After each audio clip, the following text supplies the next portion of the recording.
Thursday. Thank you, Mr. Speaker. I absolutely agree, and I believe that the event went very well yesterday. And it is important that we also look at our global role models that are British. If we look, for instance, at Professor Dame Angela McLean, who will become the first female government chief scientific advisor. If we look at Dr. Nicola Fox, if we look at Rosemary Coogan, all of these people are flying the flag for women in STEM. Come to Dominic Shimon Bailey. Question number 1, please. Mr. Thank you, Mr. Speaker. Thank you, Mr. Speaker. DSIT was created with a single mission: to drive innovation that will deliver improved public services, new, better paid jobs and grow the economy. Our department will do things differently and be a model for how modern government departments should run. And we've hit the ground running. In just a few weeks of setting up, we have set out a comprehensive framework for science and technology, announced 370 million of new spending, and we've introduced the new Data and Digital Infrastructure Bill. And we've worked with the Chancellor to take decisive action to facilitate a deal to save the former the UK arm of the Silicon Valley Bank, protecting hundreds of jobs. This is an extraordinary amount for any department to achieve, let alone in just 5 weeks, and it is just the start of a constant drumbeat. Shimon Bailey. I was thrilled that my verification campaign to tackle anonymous abuse was successful with government, but I was also always clear that making it obvious if someone was verified needs to be clear on social media. This is important to social media users. Does my right honourable friend think this is important too, and how is the online safety bill progressing through the Lords? Thank you, Mr. Speaker. The bill is currently in the House of Lords and will soon be at committee stage. We are committed to ensuring that it passes before the end of this session, and I would want to pay tribute to the excellent work that my honourable friend has done in this area. As she will know, we are committed to ensuring that abuse and the online safety bill places a duty on the largest online services to give adult users the option to verify themselves. Secretary Lucy Pole. Thank you very much, Mr. Speaker. 3 weeks ago, the Secretary of State said that TikTok on government devices is a personal choice. At the weekend, it was reported that a review of TikTok is to be carried out. And this week, the Prime Minister said he is considering a ban. So can she tell the House today, is it a personal choice, or does TikTok pose a security risk on officials' devices? Thank you, Mr. Speaker. Ensuring the security of UK data is a priority, and our experts continue to monitor the threats posed to data. The Government Security Group, led by the Cabinet Office, are reviewing the evidence base to take action for government devices. What I actually said, Mr. Speaker, was in terms of the general public, it is absolutely a personal choice. But because we have the strongest data protection laws in the world, we are confident that the public can continue to use it. That is very different to what the honourable member stated. Drummond. Thank you, Mr. Speaker. Thank you. In communities like Cheriton and Bramdean in my Mearn Valley constituency, their constituents have not been able to take part in the broadband voucher scheme because they're connected to a different cabinet to their neighbours, which in some cases is only a few metres from their door. Can my honourable friend assure me that these communities will be able to benefit from the new procurement as soon as possible? Thank you, Mr. Speaker. I'm very pleased to say premises in the Meon Valley are included in our live gigabit procurement for Hampshire. We expect to award a contract in June this year, and we've paused new applications for vouchers to avoid doubling up on public subsidy, but we're happy to look into any particular cases that she wishes to raise via Be UK. Janet Davies. During the last Horizon Europe funding round, researchers, scientists and universities in London received nearly £2 billion. Yet the Tories have overseen 2 years of uncertainty, delay and broken promises, harming researchers and businesses in Lewisham East and across the capital. So when will the Secretary of State do as Labour would do and secure association to the world's biggest science funding programme? Minister. Over the last 2 years, we have not only continued to negotiate in good faith to see through the agreement we made to join Horizon Copernicus and Euratom, we've also continued to fund the sector with just over £1.5 billion of funding, including £370 million this week, £480 million before Christmas, and we look forward to discussing the European associations shortly. Sir Edward Lee. The government has announced that they're going to create a wonderful new nuclear fusion centre at West Burton. That's the technology of the future. West Burton is not 5 miles from the town of Gainsborough. Will the government rename this research centre West Burton Gainsborough to celebrate our wonderful town? Minister. He makes an excellent point. It's a very exciting facility which will see this country lead in the industrial deployment of fusion connectivity to the grid. Cole Turner. Not here. Jonathan Gillis. Thank you, Mr. Speaker. I would like to ask the Minister, will he join a meeting with Councillor Abby Brown and myself to see the power of Silicon Stoke ready to be unleashed alongside our fantastic gigabit broadband rollout, our world-class university, establishment university, and of course the digital T-levels that we already have on display, so we can truly create those fantastic new jobs for the future. Secretary of State. Mr. Speaker, I would be delighted to, and the Honourable Member is a fantastic ambassador for his constituency, always pushing and promoting the great work that is being taken. Mr. Speaker, according to TechNation, Slough, the Silicon Valley of the UK, has experienced a 536% increase in the formation of digital startups since the last decade. So, Minister, given that the artificial intelligence is a strategic importance to the UK, why has the government cut research and development tax credits for SMEs? Anyone, Minister? The honourable gentleman will know that there is a review going on about R&D tax credits. The Chancellor will be standing up later, but TechNation and the work that's been done over the last decade means that we've got a great tech ecosystem to build on. William Cates. Thank you, Mr. Speaker. A year ago, the Department announced that Penistone had been chosen for a UK first trial to deliver high-speed broadband through water pipes. This Fibre in the Water project, in partnership with Yorkshire Water, is of huge interest to my constituents, as it promises the opportunity for rural areas to access high-speed broadband without the cost and inconvenience of major infrastructure works. So can the Department update me as to the progress of this project and how quickly my constituents might see the benefits? Minister.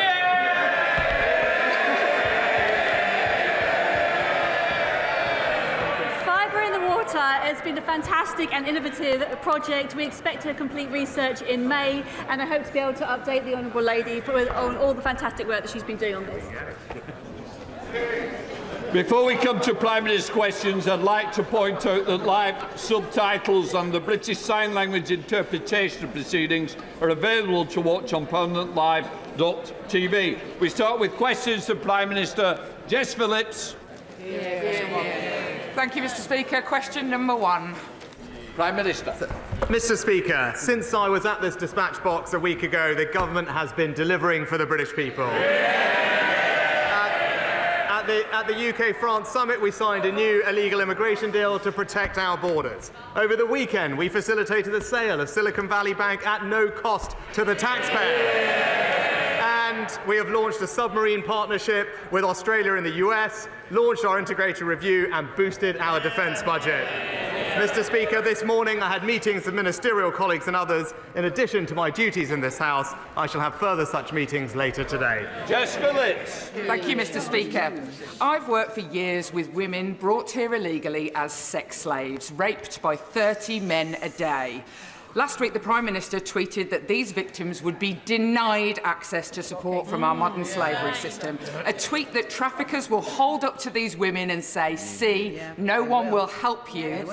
Before the Prime Minister parrots his prepared answer about increases in the number of people accessing our modern slavery system, let me educate him and everyone else in this House that the biggest increase in the last 10 years has been from the huge increase in British adults and children trafficked for sex and crime within Britain. Not a number they should be proud of. How exactly will I help the next woman I meet brought here illegally from being repeatedly raped if she, as he tweeted, is denied access from our modern slaves? Mr. Speaker, just to correct the Honourable Lady, it is actually now a minority of people in our modern slavery referral system that are from the UK. That was not the intention of the legislation when it was introduced. We have a proud record of supporting victims of modern slavery, and thousands of victims are supported every year here in the UK, and that will not change as we grip illegal immigration. Danny Kruger.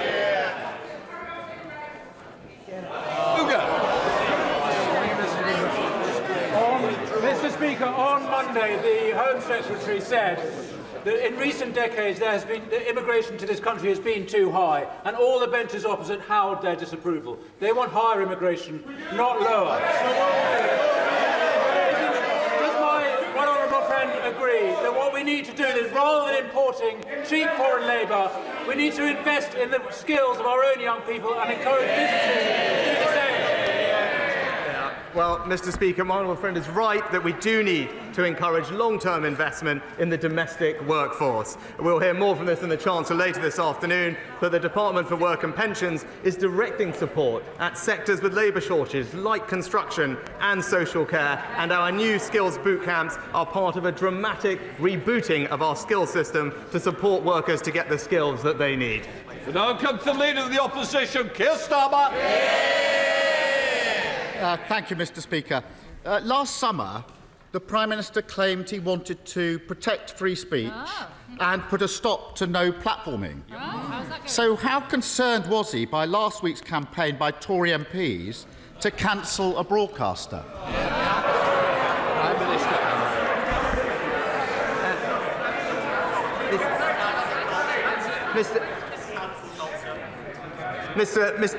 Mr. Speaker, as I said at the time, the issues between Gary Lineker and the BBC were for them to resolve, and I'm very glad that they did, and we look forward to watching Match of the Day again on our screens.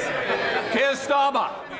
Mr. Speaker, the sight of them howling with rage over a tweet, signing greening letters in their dozens, desperately trying to cancel a football highlight show. That should have been laughable. Instead, it led to a farcical weekend, with the national broadcast being accused of dancing to the government's tune by its own employees. Rather than blame everyone else, why doesn't he take some responsibility, stand up to his snowflake MPs waging war on free speech?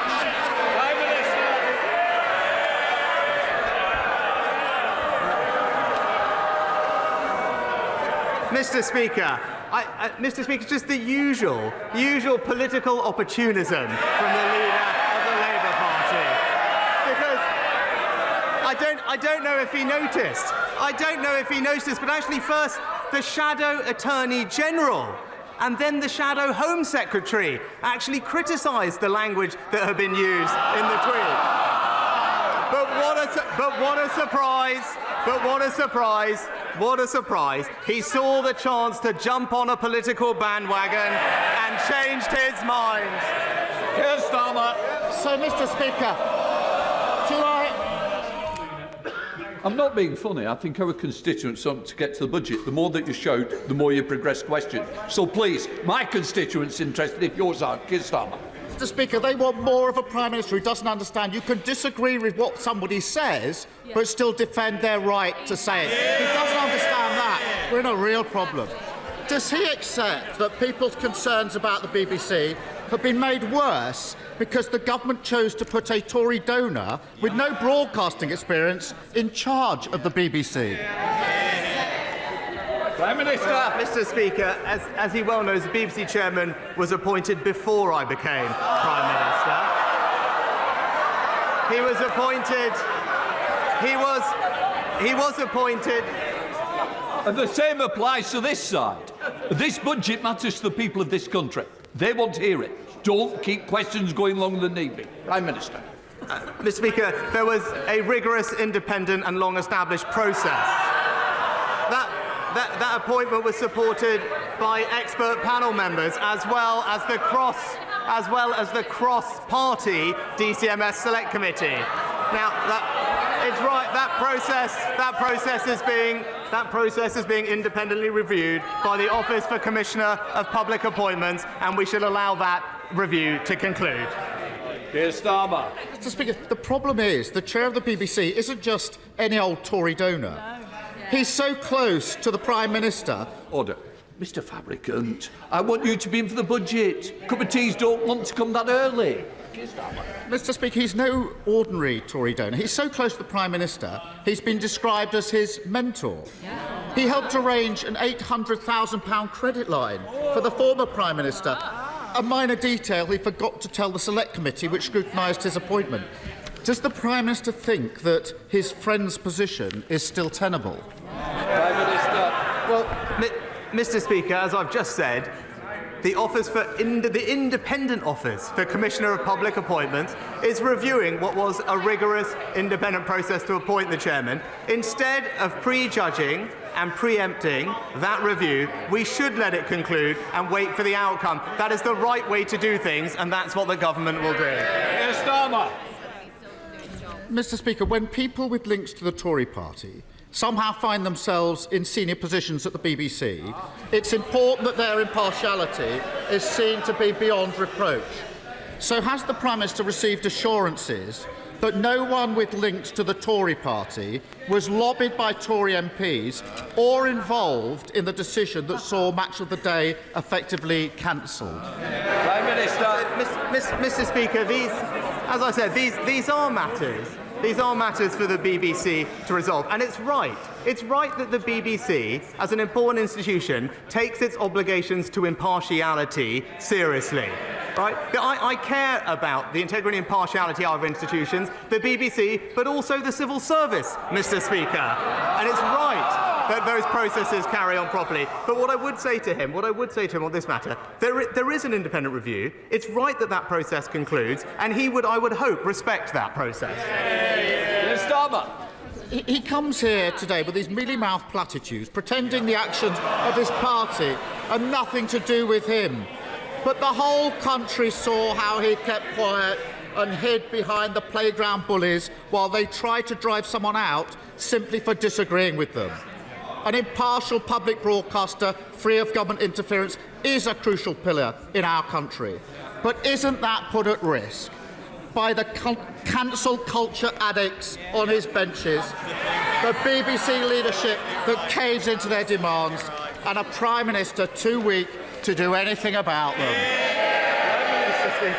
Mr. Speaker, we're not going to take any lectures on cancel culture from the party opposite.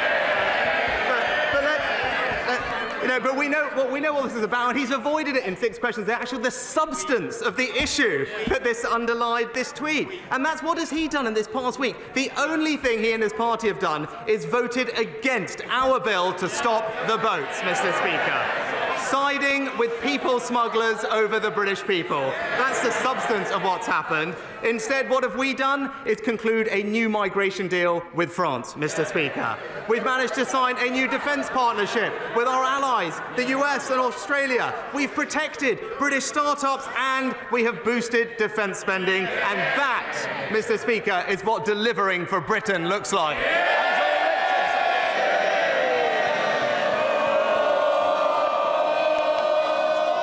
Can I just say to you, the biggest day in the House, and you want to carry on cheering? I'll tell you what, I'll be quiet. Because there is plenty of rumours I've mentioned in the tea room for all sides. So let me say, Angela Richardson wants to get on with the questions. Angela. Thank you, Mr. Speaker.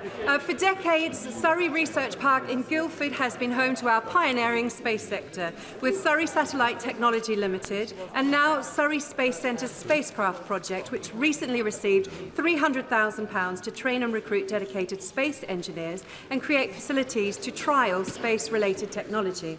Will my right honourable friend join with me in welcoming this investment? And when his diary allows, will he come and visit Guildford to celebrate successful local innovation and job creation? Well, I can reassure my honourable friend that we are continuing to invest in the UK's thriving space sector, including in her constituency, a new £6.5 million scheme to support high-impact projects. Space South Central, as she knows, is already the leading regional space cluster in the UK. There's more investment coming, and I look forward to either visiting myself or the Minister of State for Science, Innovation and Technology to make sure that her companies get the recognition they deserve. SNP leader Stephen Flynn. Mr. Speaker, on Monday, as households in Scotland were awakening to freezing temperatures, they were met with the news that the electricity grid had been upgraded in order to meet the power demands of the Prime Minister's new swimming pool. So may I ask him, was it whilst he was taking a leisurely dip that he decided to leave households drowning in their energy bills? Prime Minister. Mr. Speaker, thanks to the actions of this government, what we have provided is over £1,300 to help families with their energy bills over the last year. Now, I won't want to preempt what the Chancellor is going to say later, but this is a government that is committed to continuing to help people with the cost of living, and that's what you will hear later on. Stephen Flynn. You've got to wonder what planet he's on, Mr. Speaker, because for households in Scotland, energy prices haven't been frozen at £2,500. Indeed, the average bill in Scotland has been closer to £3,500, a near tripling in just under 2 years. But worse than that, the Chancellor is about to get to his feet and announced that the £400 energy rebate is about to be scrapped for everyone, not just in Scotland, but right across these aisles. So is it not the case that the Tories aren't freezing energy bills, they're looking to freeze households? Prime Minister. Mr. Speaker, actually, the government is delivering for people across the United Kingdom. Energy bills have been our priority, which is why over £1,000 of support, which is benefiting households in every part of our country. But he talks about delivery. It's now clear that we know because of the SNP that the trains don't run on time. The police are at breaking point. The police are at breaking point, and the NHS in Scotland experienced the longest ever waiting list. Mr. Speaker, that isn't even my assessment. That's what we learned in the SNP's leadership debate last week. Aaron Bell. Thank you, Mr. Speaker. Independent retailers are the lifeblood of our high streets and critical to the regeneration of our town centres, so we should cherish and celebrate the entrepreneurs who set them up and run them. With that in mind, would the Prime Minister join me in congratulating the winners of my recent competition to find Newcastle's best-loved independent shops and market stalls, namely Tony Price Quality Butchers, Mijouli's, Cheeky Cheesecakes, and the overall winner, Anasma Greek Bakery, who only opened in January 2021 and are already expanding to a second site. Well, I agree with my honourable friend about the incredible benefit that small businesses and independent retailers bring to our high streets and our economy. I congratulate the team at Anasma Greek Bakery for winning the competition, and I know that they will feel reassured by their government's investment in his constituency through the Towns deal that they have, and of course funding from the Future High Streets Fund. Stephen Furry. Thank you very much, Mr. Speaker. Just ahead of St Patrick's Day, can I thank the Prime Minister for his recent deep engagement with Northern Ireland, in particular the conclusion of the Windsor Framework, and hopefully we will see the executive restored shortly. However, that executive is facing a spiral of budget cuts, which will stop it from transforming public services on an invest-to-save basis and investing in a prosperity agenda. So will the Prime Minister and indeed the Chancellor work with the Northern Ireland parties on a financial package in order to transform Northern Ireland, accepting the need for strict conditions and a real focus on key areas such as health, education, skills and infrastructure? Well, can I thank the honourable gentleman and his colleagues and his party for the engagement they had in the run-up to the Windsor Framework. It was helpful and I appreciated his constructive involvement. And my right honourable friend, the Northern Ireland Secretary, has been working closely and will work closely with all Northern Irish parties, leading discussions on a wide range of issues, including the public finances, because I believe what the honourable gentleman believes is that the people of Northern Ireland need and deserve effective, accountable, devolved government up and running as quickly as possible, and I hope that those talks can be constructive in leading to that aim. Bob Blackman.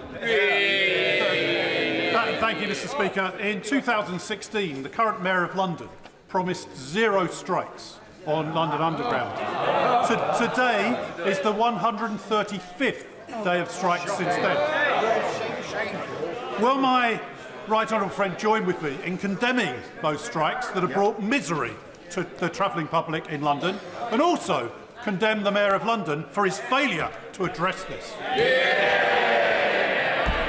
Mr. Speaker, my honourable friend is absolutely right about the misery being inflicted on Londoners by the incompetent running of TfL. It's worth bearing in mind, not only do the party opposite vote against our minimum service levels, which will provide respite for the hard-working British public, that the Mayor of London, since the pandemic, has received £6 billion of additional funding for transport services. So for us to be in the situation that we find ourselves in today is simply unacceptable. Thank you, Mr. Speaker. An investigation reported in The Guardian and the BBC revealed that in the last year, on more than 450 instances, sewage was leaking into cancer wards, maternity units and A&E departments. Without urgent action, the legacy of this Conservative government on the NHS will be an image of a nurse cleaning up sewage around a patient in a crumbling hospital. Will the Prime Minister commit to that pledge of building 40 hospitals by 2030, including in West Hertfordshire, and will he establish a fund to repair those hospitals that are in a dire state of disrepair? Mr. Speaker, we are investing record sums in NHS capital to upgrade dozens of hospitals across the country, but in particular to build 40 new hospitals, and we are committed in particular to a new hospital scheme at West Hertfordshire Hospital NHS Trust as part of that programme, and the programme is working closely with the Trust on their plans in lines with the approach that we have taken nationally. Mark Pritchard.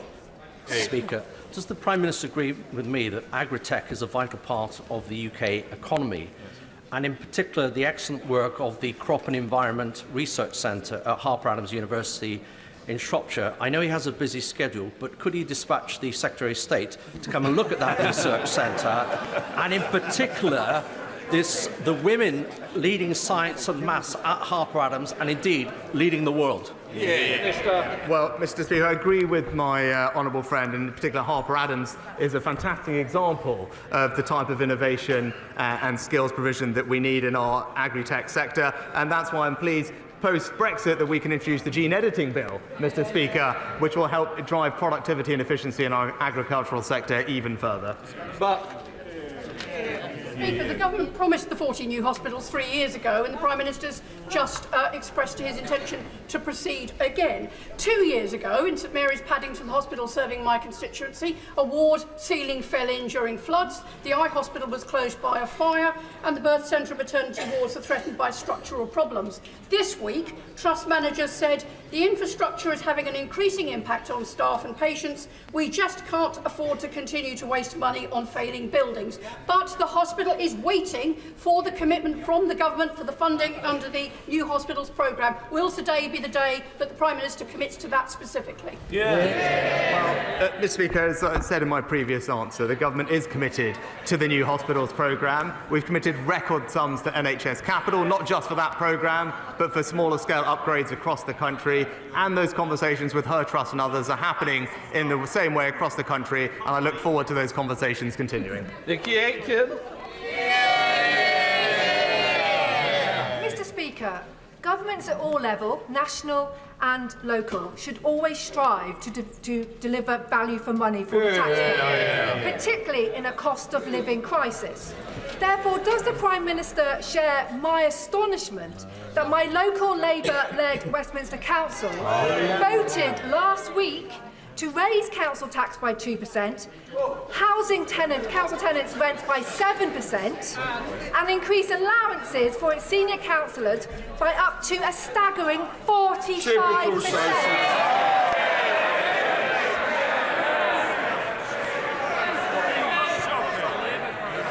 You've got to answer. Well, Mr. Can I just say, Prime Minister, I don't know who's giving you the advice, but take it from the chair. Please answer. Mr. Speaker, it is disappointing to see that I think it's been just under a year that the now Labour-run Westminster Council has put its own councillors' pay ahead of everything else. I can't quite believe the figures that we heard from our honourable friend. A staggering, an eye-watering 45% pay increase when people across our country and indeed the ward are suffering cost of living pressures. It's clear, Mr. Speaker, that it's only Conservative-run councils that deliver for their residents. Thank you, Mr. Speaker. Mr. Speaker, every child in the UK is entitled to free NHS dental treatment, but with 80% of practices not accepting children as new patients, is the Prime Minister proud of his record on our children's dental health? Mr. Speaker, we're investing £3 billion in NHS dentistry, and because of the reforms to the contract There will be about 10% more activity this year above contracted levels. There are 500 more dentists in the NHS today, but also, I think, almost a 45% increase in the amount of dental care being provided to children. Eric Thomas. Mr. Speaker, 5 years ago, £40 million of public funds were set aside for brain tumour research, but recent government figures suggest that a little as a quarter of that money has been deployed to researchers. The mechanism to distribute research funding effectively is broken. As a result, the brain tumour community has not seen the breakthroughs in treatment and survival rates that many of us believe they should have. Does my friend the Prime Minister agree with me that a unique, complex disease needs a unique response? And in what is Brain Tumour Awareness Month, will he make brain cancer a critical research priority across all cancers? Well, can I thank my honourable friend for his thoughtful and powerful question. He's absolutely right about the importance of medical research being expedited so we can deliver better care for the people who are affected. I'll make sure that he gets a meeting with the relevant minister so we can ensure that that funding gets out to the people who need it and we can bring relief to them as quickly as we can. Joanna Cho. Thank you, Mr. Speaker. With the encouragement of the British government, female prosecutors and female judges in Afghanistan stood up for the rule of law and for a more inclusive and equal nation. Those left behind are in mortal danger.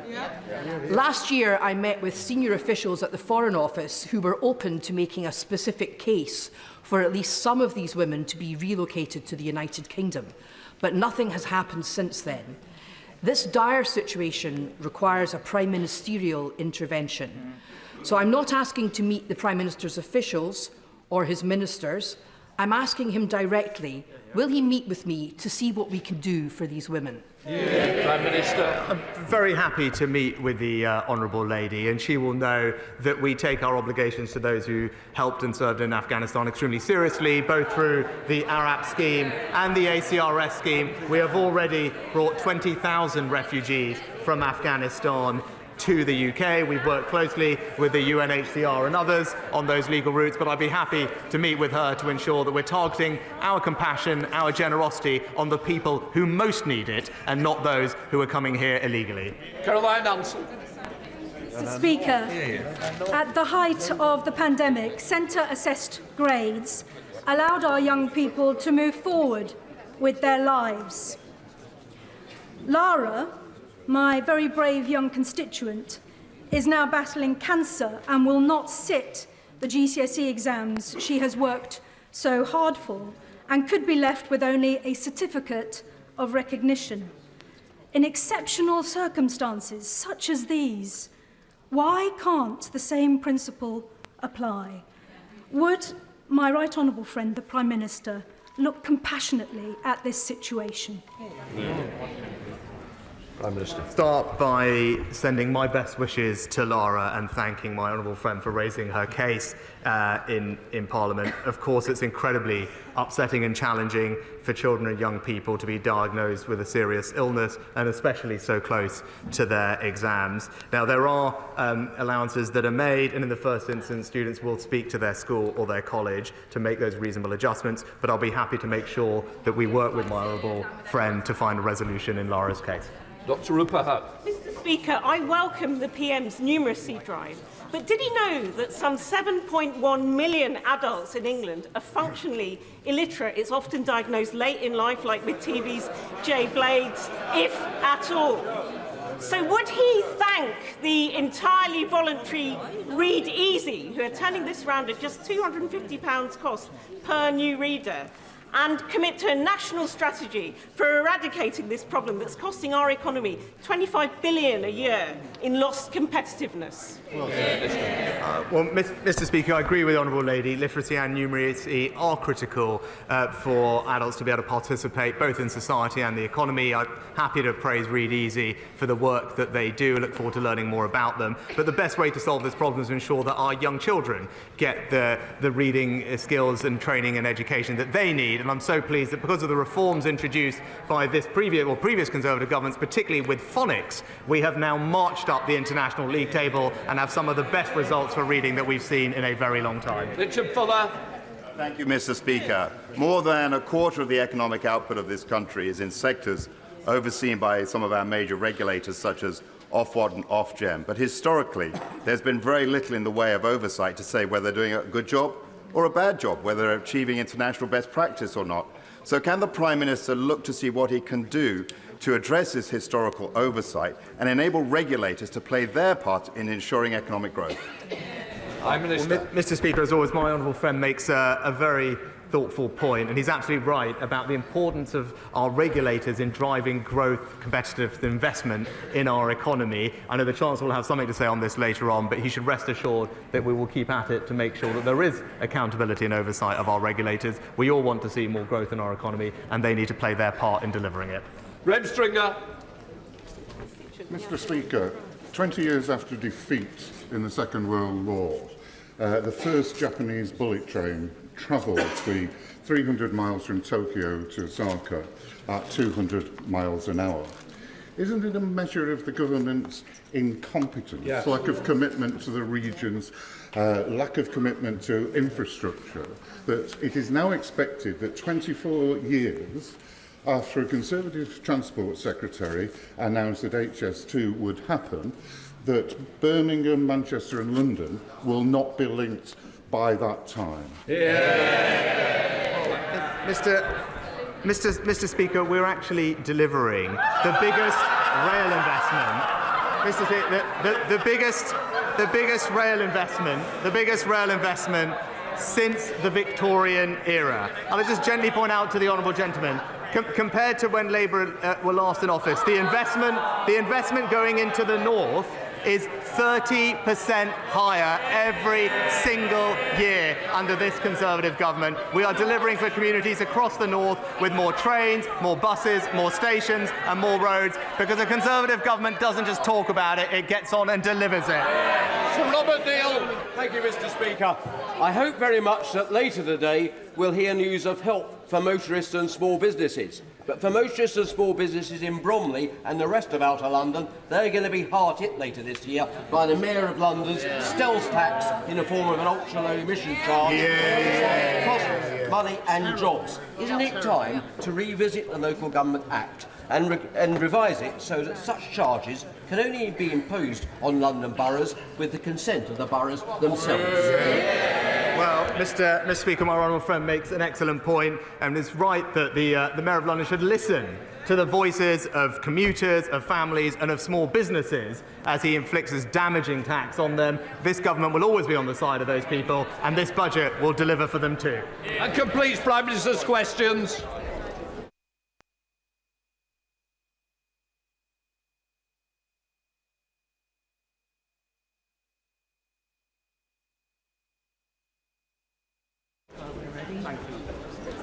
Order! Order! Before I call the Chancellor of the Exchequer, I have to remind honourable members that copies of the budget resolutions will be available to them from the vote office in Members' Lobby at the end of the Chancellor's statement and, of course, online. It might also be helpful for some people who are following our proceedings to know that British Sign Language interpretation of the statement, which will continue until the end of the speech of the spokesman for the Scottish National Party, is available to watch on parliamentlive.tv advert. Live subtitling will also be available for the Chancellor's speech and the remainder of today's debate. I hardly need remind honourable members, but I will do for good measure, that they may not make interventions during the Chancellor's statement, nor indeed during the replies of the Leader of the Opposition, or even of the spokesman for the Scottish National Party.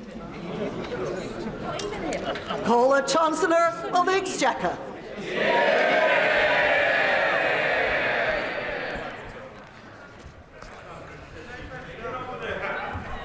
Madam Deputy Speaker, in the face of enormous challenges, I report today on a British economy which is proving the doubters wrong. In the autumn, we took difficult decisions to deliver stability and sound money. Since mid-October, 10-year gilt rates have fallen, debt servicing costs are down, mortgage rates are lower and inflation has peaked. The International Monetary Fund says our approach means the UK economy is on the right track. Yeah. But we remain vigilant and will not hesitate to take whatever steps are necessary for economic stability. Today, the Office for Budget Responsibility forecasts that because of changing international factors and the measures I take, the UK will not now enter a technical recession this year. Yeah. They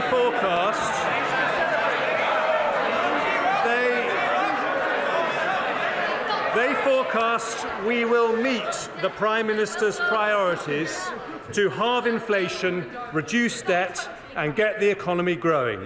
We are following the plan and the plan is working. But that's not all we've done. In the face of a cost of living crisis, we have demonstrated our values by protecting struggling families with a £2,500 energy price guarantee, one-off support and the uprating of benefits with inflation. Taken together, these measures are worth £94 billion over this year and next, one of the largest support packages in Europe. That averages, Madam Deputy Speaker, over £3,300 of cost of living help for every household in the country. Today, we deliver the next part of our plan, a budget for growth. Not just the growth that comes when you emerge from a downturn, but long-term, sustainable, healthy growth that pays for our NHS and schools, finds jobs for young people and provides a safety net for older people, all whilst making our country one of the most prosperous in the world. Prosperity with a purpose, and that is why growth is one of the Prime Minister's 5 priorities for our country. I deliver that today by removing obstacles that stop businesses investing, by tackling labour shortages that stop them recruiting, by breaking down barriers that stop people working, and by harnessing British ingenuity to make us a science and technology superpower. I start with the forecasts produced by Richard Hughes and his team at the Independent Office for Budget Responsibility, who I thank for their diligent work. They have looked in detail at the Prime Minister's economic priorities. The first of those is to halve inflation. Inflation destroys the value of hard-earned pay, deters investment and foments industrial strife. This government remains steadfast in its support for the Independent Monetary Policy Committee at the Bank of England as it takes action to return inflation to the 2% target. Despite continuing global instability, the OBR report today that inflation in the UK will fall from 10.7% in the final quarter of last year to 2.9% by the end of 2023. That is more than halving inflation. High inflation, Madam Deputy Speaker, is the root cause of the strikes we've seen in recent months. We will continue to work hard to settle those disputes, but only in a way that does not fuel inflation. Part of the fall in inflation predicted by the OBR happens because of additional measures I take today. Firstly, I recognise that even though wholesale energy prices have been falling, there is still enormous pressure on family finances. Some people remain in real distress, and we should always stand ready to help when we can. So after listening to representations from Martin Lewis and other experts, I today confirm that the energy price guarantee will remain at £2,500 for the next 3 months. This means the £2,500 cap for the typical household will remain in place when energy prices remain high ahead of an expected fall in prices from July. This measure will save the average family a further £160 on top of the energy support measures already announced. The second measure concerns over 4 million households on prepayment meters. They're often the poorest households, but they currently pay more than comparable customers on direct debit. Ofgem has already agreed with suppliers a temporary suspension to forced installations of prepayment meters. But today I go further and confirm we will bring their charges in line with comparable direct debit charges. Under a Conservative government, the energy premium paid by our poorest customers, our poorest households, is coming to an end.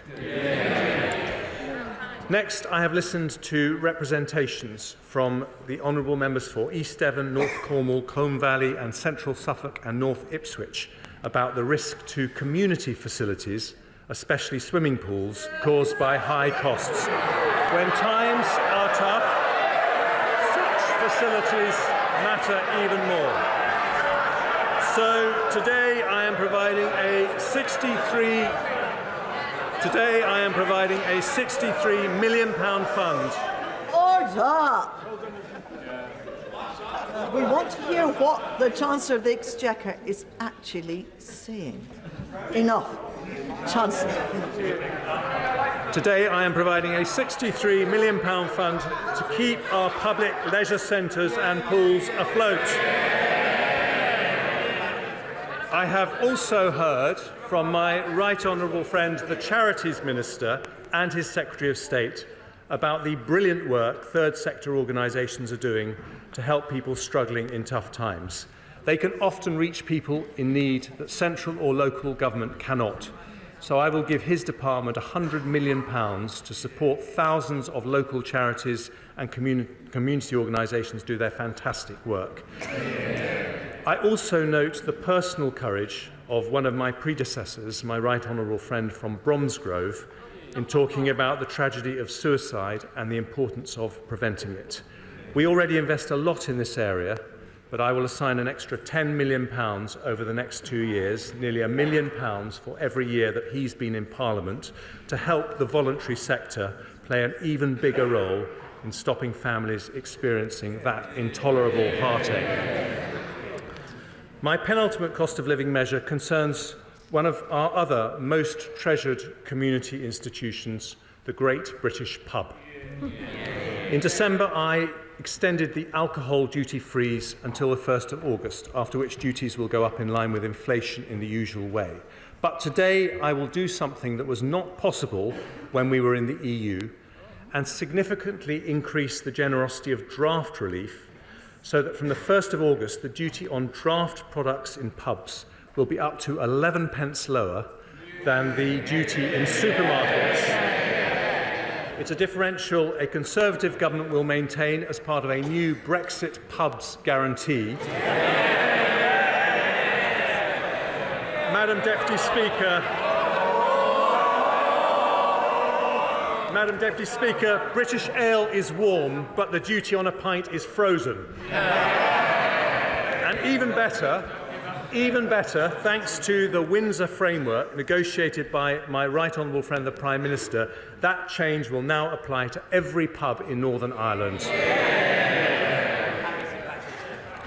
And finally, Madam Deputy Speaker, I've heard the representations from the honourable member for Stoke-on-Trent North, my right honourable friend for Witham, and my right honourable friend from South Thanet and the Sun newspaper about the impact on motorists of the planned 11 pence rise in fuel duty. I noticed the party opposite call for a freeze on this duty. Somehow they forgot to tell the British people they have voted against every single fuel duty freeze for the last 12 years. Because inflation remains high, I have decided now is not the right time to uprate fuel duty with inflation or increase the duty. So here's what I'm going to do. For a further 12 months, I'm going to maintain the 5p cut and I'm going to freeze fuel duty too. That saves the average driver £100 next year and around £200 since the 5p cut was introduced. Our energy price guarantee, fuel duty and duty on a pint all frozen in today's budget. That doesn't just help families, it helps the economy too, because their combined impact reduces CPI inflation by nearly 0.75% this year, lowering inflation when it is particularly high. I now turn to the Prime Minister's second priority, which is to reduce debt. Here too, our plan is on track. Underlying debt is forecast to be 92.4% of GDP next year, then 97.3%, 94.6%, 94.8% before falling to 94.6% in 27-28. We are meeting the debt priority. And with a buffer of £6.5 billion, it means we are meeting our fiscal rule to have debt falling as a percentage of GDP by the 5th year of the forecast. As a proportion of GDP, our debt remains lower than the USA, Canada, France, Italy and Japan. And because of the decisions I take today and the improved outlook for public finances, underlying debt in 5 years' time is now forecast to be nearly 3 percentage points of GDP lower than it was in the autumn. That means more money for our public services and a lower burden for future generations, deeply held conservative values which we put into practice today. At the autumn statement, I also announced that public sector net borrowing must be below 3% of GDP over the same period. The OBR confirmed today that we're meeting that rule with a buffer of £39.2 billion. In fact, our deficit falls in every single year of the forecast, with borrowing falling from 5.1% of GDP in 23-24 to 3.2% to 2.8% to 2.2% and 1.7% in 27-28. Even better, in the final 2 years of the forecast, our current budget is in surplus, meaning we only borrow for investment and not for day-to-day spending. Day-to-day departmental spending will grow at 1% a year on average in real terms after 24-25 until the end of the forecast period. Capital plans are maintained at the same level set at the autumn statement. We will uprate tobacco duty and we will freeze the gross gaming duty yield bands. We're also maintaining the starting rate for savings and ISA subscription limits, and we'll bring forward a range of measures to tackle promoters of tax avoidance schemes.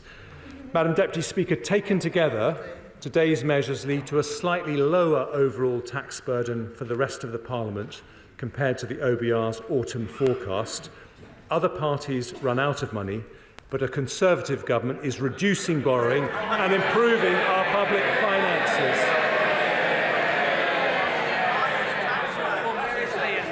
By doing so, we are on track to halve inflation, get debt falling and grow our economy, which I turn to next.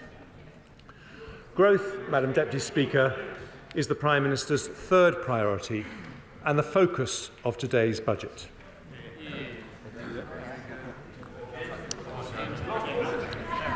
"13 years ago, we inherited an economy that had crashed. But since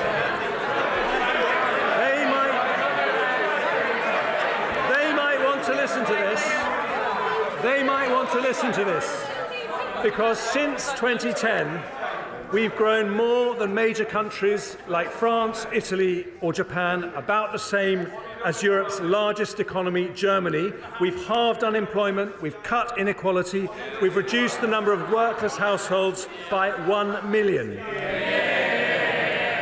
For the first time ever, because of rises in tax thresholds made by successive Conservative chancellors, people in our country can earn £1,000 a month without paying a penny of tax or national insurance. The party opposite opposed those tax reductions, but they have helped lift 2 million people out of absolute poverty after housing costs, including 400,000 pensioners and 500,000 children. That averages 80 pensioners and 100 children lifted out of poverty for every single day we've been in office. And today we face the future with extraordinary potential. The World Bank said that of all big European countries, we are the best place to do business. Global chief executives say that apart from America and China, we are the best country to invest in. We became the second country in the world to have a stock of foreign direct investment worth $2 trillion. And London has just pipped New York and 53 other global cities to be the best place in the world for female entrepreneurs. Declinists are wrong about our country for another reason. which is our strength in new industries that will shape this century.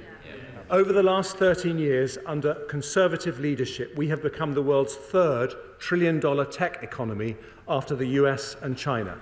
We've built the largest life sciences sector in Europe, producing a COVID vaccine that saved 6 million lives and a treatment that saved 1 million more.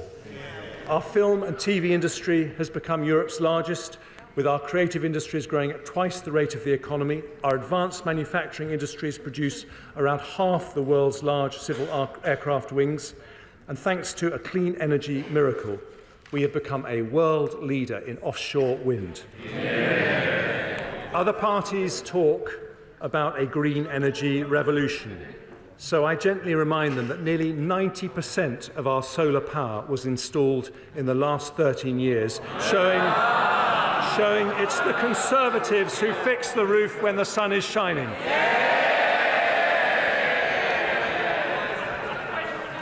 Now, let's turn to what the OBR say about our growth prospects. In November, they expected that the UK economy would enter recession in 2022 and contract by 1.4% in 23. That left many families feeling concerned about the future. But today, the OBR forecast we will not enter a recession at all this year, with a contraction of just 0.2%. And after this year, the UK economy will grow in every single year of the forecast period by 1.8% in 24, 2.5%, 2.1% and 1.9% in 27. They also expect the unemployment rate to rise by less than 1 percentage point to 4.4%, with 170,000 fewer people out of work compared to their autumn forecast. Madam Deputy Speaker, that return to growth has direct consequences for our role on the global stage. I am proud that we are giving the brave people of Ukraine more military support than anyone else in Europe.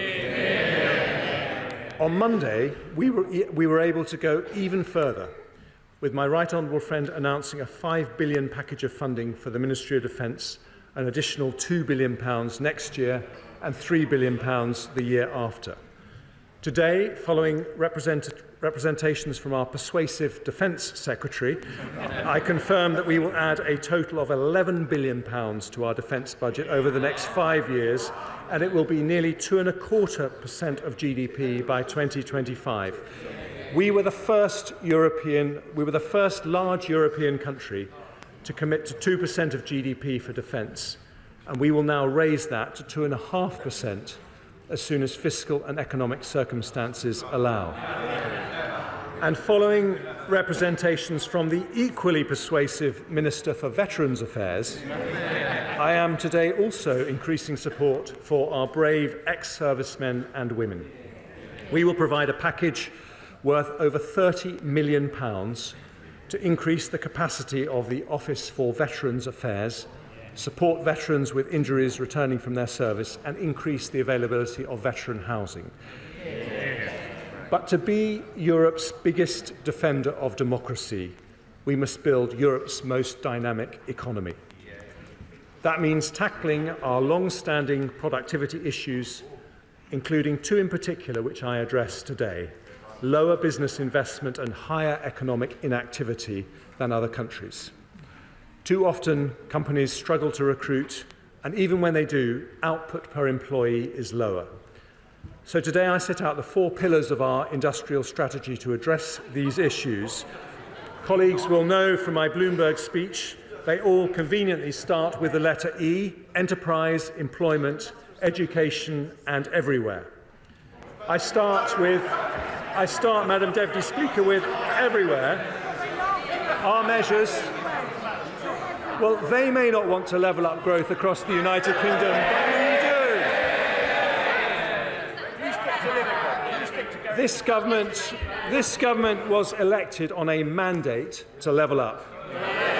We have already allocated nearly £4 billion in over 200 projects across the country through the first 2 rounds of the Levelling Up Fund. A third round will follow. Since we started focusing on levelling up, 70% of the growth in salaried jobs has come from outside London and the South East. And today we take further steps. Canary Wharf and the Liverpool Docks were two outstanding regeneration projects that happened under a previous Conservative government. I pay tribute to Lord Heseltine for making them happen because they transformed the lives of thousands of people. They showed what's possible when entrepreneurs, government and local communities come together. So today I announce that we will deliver 12 new investment zones, 12 potential Canary Wharfs. In England, we've identified the following areas as having the potential to host one: West Midlands, Greater Manchester, the North East, South Yorkshire, West Yorkshire, East Midlands, Teesside and once again Liverpool. There will also be at least one in each of Scotland, Wales and Northern Ireland. To be chosen, each area must identify a location where they can offer a bold and imaginative partnership between local government and a university or research institute in a way that catalyses new innovation clusters. If the application is successful, they'll have access to £80 million of support for a range of interventions including skills, infrastructure, tax reliefs and business rates retention. Working together with our formidable Levelling Up Secretary, I also want to give some further support to levelling up areas under the E of everywhere. First, I will invest over £200 million in high-quality local regeneration projects across England, including the regeneration of Tipton Town Centre and the Marsden New Mills redevelopment scheme. I'm also announcing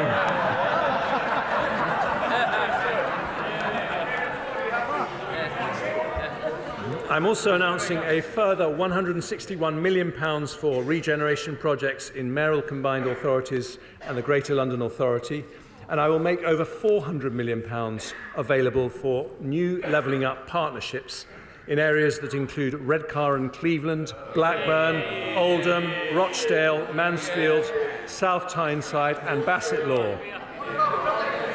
Having listened to the case for better local transport infrastructure from many honourable members, I can announce a second round of the City Region Sustainable Transport Settlements allocating £8.8 billion over the next 5-year funding period. And following a wet, then cold winter, I have also received particularly strong representations from my honourable friends from North Devon, South West Devon and Newton Abbott, as well as Councillor Peter Martin from my own constituency, about the curse of potholes. The spending review allocated £500 million every year to the Potholes Fund, but today I have decided to increase that fund by a further £200 million next year to help local communities tackle this problem. For Scotland, Wales and Northern Ireland, this budget delivers not only a new investment zone, but an additional £320 million for the Scottish Government, £180 million for the Welsh Government, and £130 million for the Northern Ireland Executive as a result of Barnett's consequentials. On top of which in Scotland I can announce up to £8.6 million of targeted funding for the Edinburgh Festivals, as well as £1.5 million funding to repair the Clodagh Bridge. I will provide £20 million of funding for the Welsh Government to restore the Holyhead breakwater, and in Northern Ireland I'm allocating up to £3 million to extend the Tackling Paramilitarism programme and up to £40 million to extend further and higher education participation. But, Madam Deputy Speaker, for levelling up to truly succeed, we need to unleash the civic entrepreneurship that's only possible when elected local leaders are able to fund and deliver solutions to their own challenges. That means giving them responsibility for local economic growth and the benefit from the upside when it happens. So this government will consult on transferring responsibilities for local economic development from local enterprise partnerships to local authorities from April 24. I will also boost mayors' financial autonomy by agreeing multi-year single settlements for the West Midlands and Greater Combined Manchester Authority in the next spending review, something I intend to roll out for all mayoral areas over time. I've also agreed a new long-term commitment so that they can retain 100% of their business rates, something I also hope to expand to other areas. Investment zones, regeneration projects, levelling up partnerships, local transport infrastructure and business rates retention, more control for local communities over their economic destiny, so we will level up wealth and opportunity everywhere. Yeah. Today's priority is the Prime Minister's promise to grow the economy. We've talked about making that growth happen everywhere, so I now move on to my second E, enterprise. We need to be, well, this has never been something of interest to the Labour Party, but for Conservatives, we won't rest until we are Europe's most dynamic enterprise economy. And under a Conservative government, that is exactly what's been happening. Since 2010, we have 1 million more businesses in the UK, a bigger increase than Germany, France or Italy. But I want another million and another million after that. So today I bring forward enterprise measures in these three areas to lower business taxes, reduce energy costs and support our growth industries. So let's start with business taxation. Conservatives know the importance of a competitive tax regime. We already have lower levels of business taxation than France, Germany, Italy or Japan. But I want us to have the most pro-business, pro-enterprise tax regime anywhere. Even after the corporation tax rise this April, we will have the lowest headline rate in the G7, lower than any period under the last Labour government. Only 10% of companies will pay the full 25% rate. But even at 19%, our corporation tax did not incentivise investment as effectively as countries with higher headline rates. The result is less capital investment and lower productivity than countries like France and Germany. We've already taken measures to address this. For larger business, we've had the super deduction, introduced by my right honourable friend, the Prime Minister, which ends this month. For smaller businesses, we've increased the annual investment allowance to £1 million, meaning 99% of all businesses can deduct the full value of all their investment from that year's taxable profits. If the super deduction was allowed to end without a replacement, we would have fallen down the international league tables on tax competitiveness and damaged growth. As a Conservative, I could not allow that to happen. So today I can announce we will introduce a new policy of full capital expensing for the next 3 years, with an intention to make it permanent as soon as we can responsibly do so. That means that every single pound a company invests in IT equipment, plant or machinery can be deducted in full and immediately from taxable profits. It is a corporation tax cut worth an average of £9 billion a year for every year that it's in place. And its impact on the economy will be huge. The OBR says it will increase in business investment by 3% for every year it's in place. This decision makes us the only major European country with full expensing and gives us the joint most generous capital allowance regime of any advanced economy. Madam Deputy Speaker, I understand the party opposite is reviewing business taxes. Let me save them the bother. They put them up, we cut them.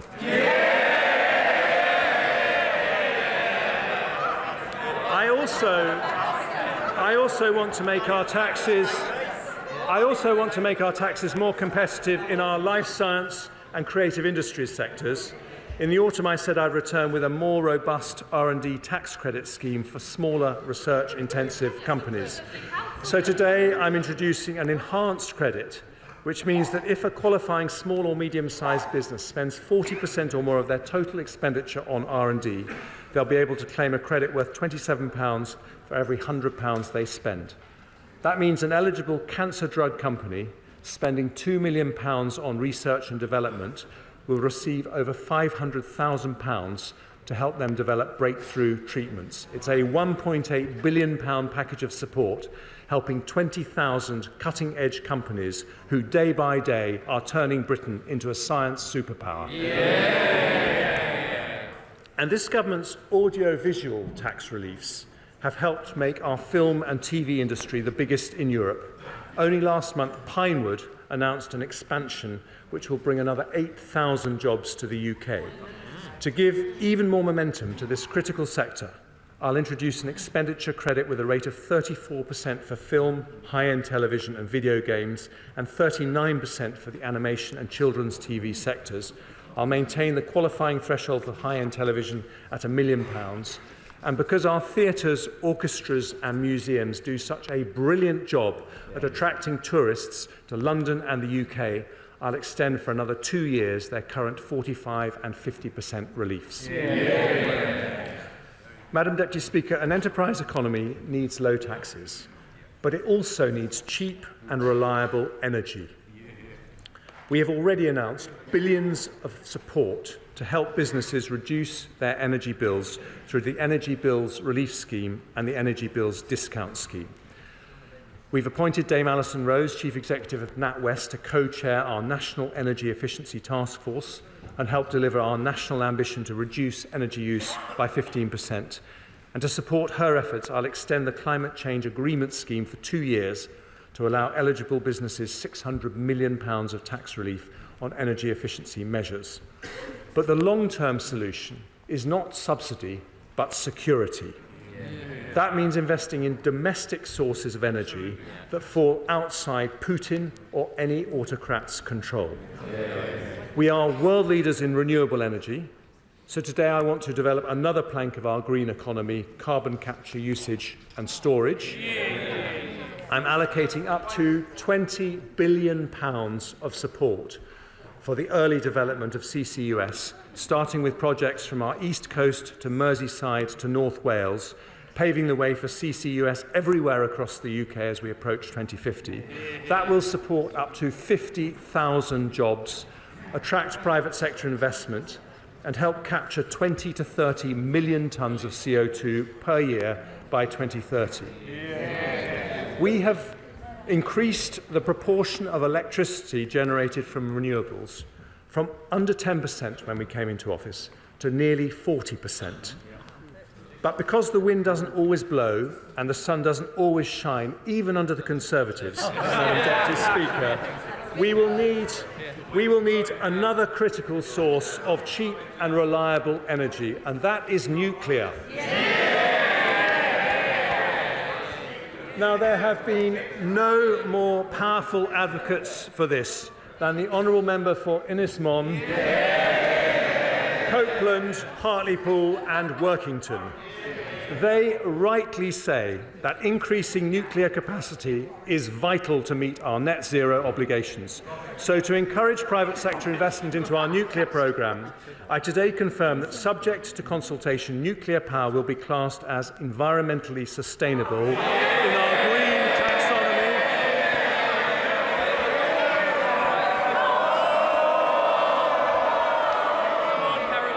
That will give it access to the same investment incentives as renewable energy.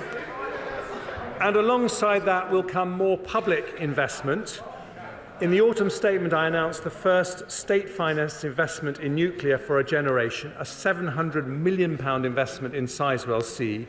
Today, I can announce 2 further commitments to deliver our nuclear ambitions. Firstly, following representations from our energetic Energy Security Secretary, I am announcing the launch of Great British Nuclear, which will bring down costs and provide opportunities across the nuclear supply chain to help provide 1/4 of our electricity by 2050.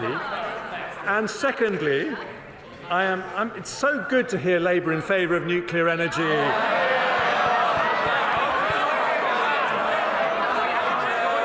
Just a shame they never did any. And secondly, I'm launching the first competition for small modular reactors. It will be completed by the end of this year, and if demonstrated as viable, we will co-fund this exciting new technology. Finally, under the E of enterprise, Madam Deputy Speaker, I come to our innovation economy, a central area of national competitive advantage for the United Kingdom. Over the weekend, I worked night and day with the Prime Minister and the Governor of Bank of England to protect the deposits of thousands of our most cutting-edge companies. We successfully secured the sale of the UK arm of Silicon Valley Bank to HSBC, so the future of those companies is now safe in the hands of Europe's biggest and one of its most creditworthy banks. But those events show that we need to build a larger, more diverse financing system where the benefits of investment in high-growth firms are available to more investors. So I will return in the autumn statement with a plan to deliver that. It will include measures to unlock productive investment from defined contribution pension funds and other sources, make the London Stock Exchange a more attractive place to list, and complete our response to the challenges created by the US Inflation Reduction Act. However, when it comes to our innovation industries, there are two areas I want to make progress on today. Nigel Lawson made the City of London one of the world's top financial centres by competitive deregulation. With our Brexit autonomy, we can do the same for our high-growth sectors. So today I want to reform the regulations around medicines and medical technologies. We are lucky with the MHRA to have one of the most respected drugs regulators in the world, indeed the very first anywhere to license a COVID vaccine. From 2024, they will move to a different model, which will allow rapid, often near automatic sign-off for medicines and technologies already approved by trusted regulators in other parts of the world, such as the United States, Europe and Japan. At the same time, they will set up a swift new approval process for the most cutting-edge medicines and devices to ensure the UK becomes a global centre for their development. And with an extra £10 million of funding over the next 2 years, they will put in place the quickest, simplest regulatory approval in the world for companies seeking rapid market access. We are proud of the life science sector, which received more inward investment than any in Europe last year. Today's change will make the UK an even more exciting place to invest, using our Brexit freedoms and speeding up access for NHS patients to the very newest drugs. Today, with our talented Science, Innovation and Technology Secretary, I also take measures to strengthen our position in artificial intelligence, where the UK hosts 1/3 of all European companies.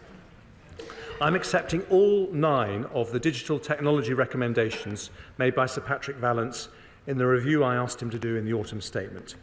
That means I can report to the House that we will launch an AI sandbox to trial new, faster approaches to help innovators get cutting-edge products to market.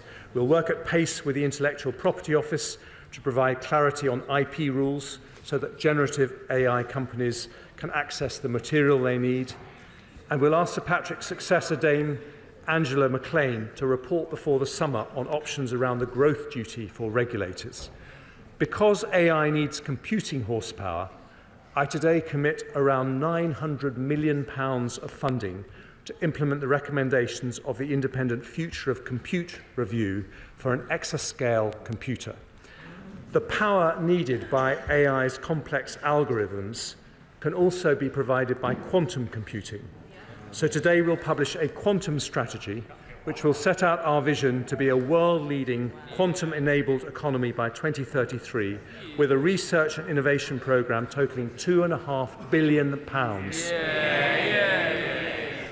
I also want to encourage the best AI research to happen in the UK, so we'll award a prize of £1 million every year for the next 10 years to the person or team that does the most groundbreaking British AI research. The world's first stored programme computer was built at the University of Manchester in 1948 and was known as the Manchester Baby. 75 years on, the baby has grown up, so I will call this new National AI Award the Manchester Prize in its honour. Madam Deputy Speaker, we want the UK to be the best place in Europe for companies to locate, invest and grow. So today's enterprise measures strengthen our technology and life science sectors, invest in energy security and for 3 years, but I hope permanently, cut corporation tax by £9 billion a year to give us the best investment incentives of any advanced economy. Yeah.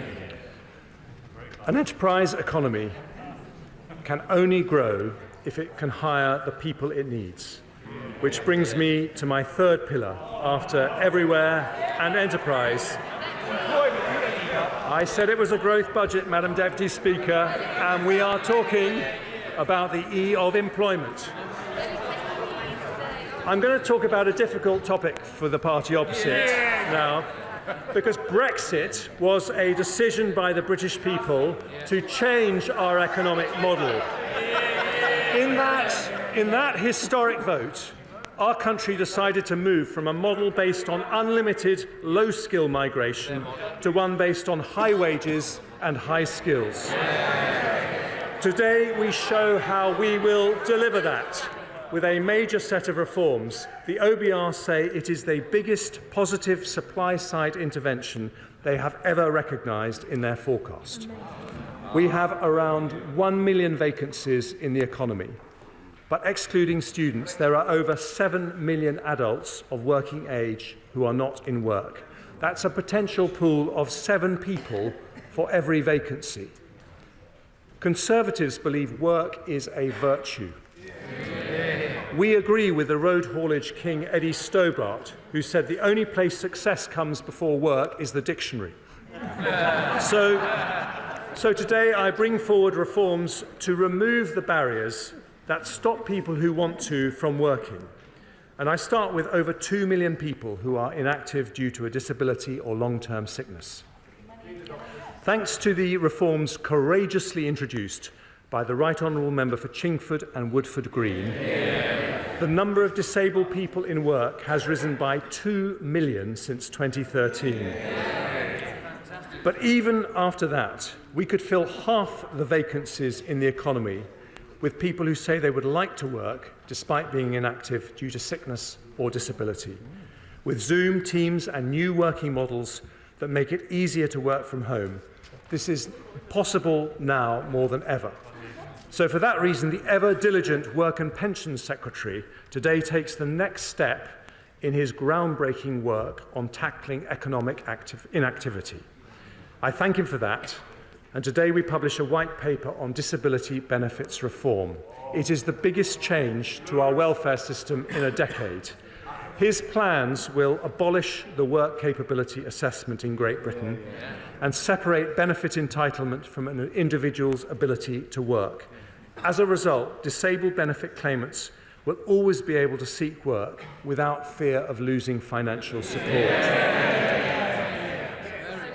Today, I'm going further by announcing that in England and Wales, after listening to representations from the Centre for Social Justice and others, we will fund a new programme called Universal Support. This is a new voluntary employment scheme for disabled people where the government will spend up to £4,000 a person to help them find appropriate jobs and put in place the support they need. It will fund 50,000 places every single year. We also want to help those who are forced to leave work because of a health condition such as a back pain or a mental health issue.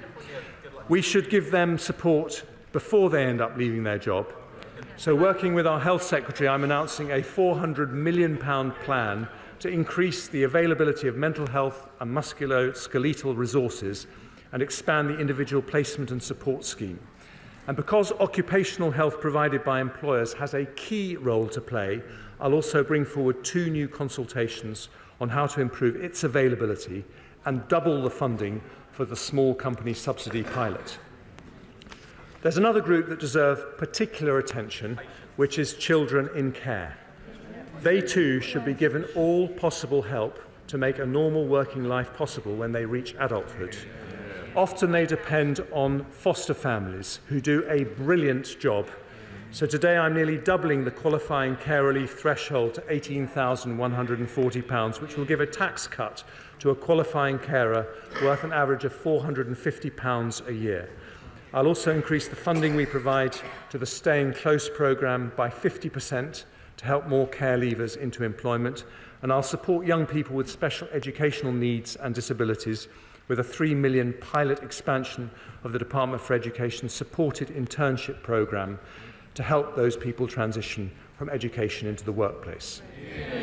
Madam Deputy Speaker, no civilised society can ignore the contribution that can be made by those with challenging family circumstances, a long-term illness or a disability. So today we remove the barriers we can with reforms that strengthen our society as well as strengthening our economy. The next set of employment reforms affects those on universal credit without a health condition who are looking for work or on low earnings. There are more than 2 million job seekers in this group, more than enough to fill every vacancy in the economy. Independence is always better than dependence, which is why a Conservative government believes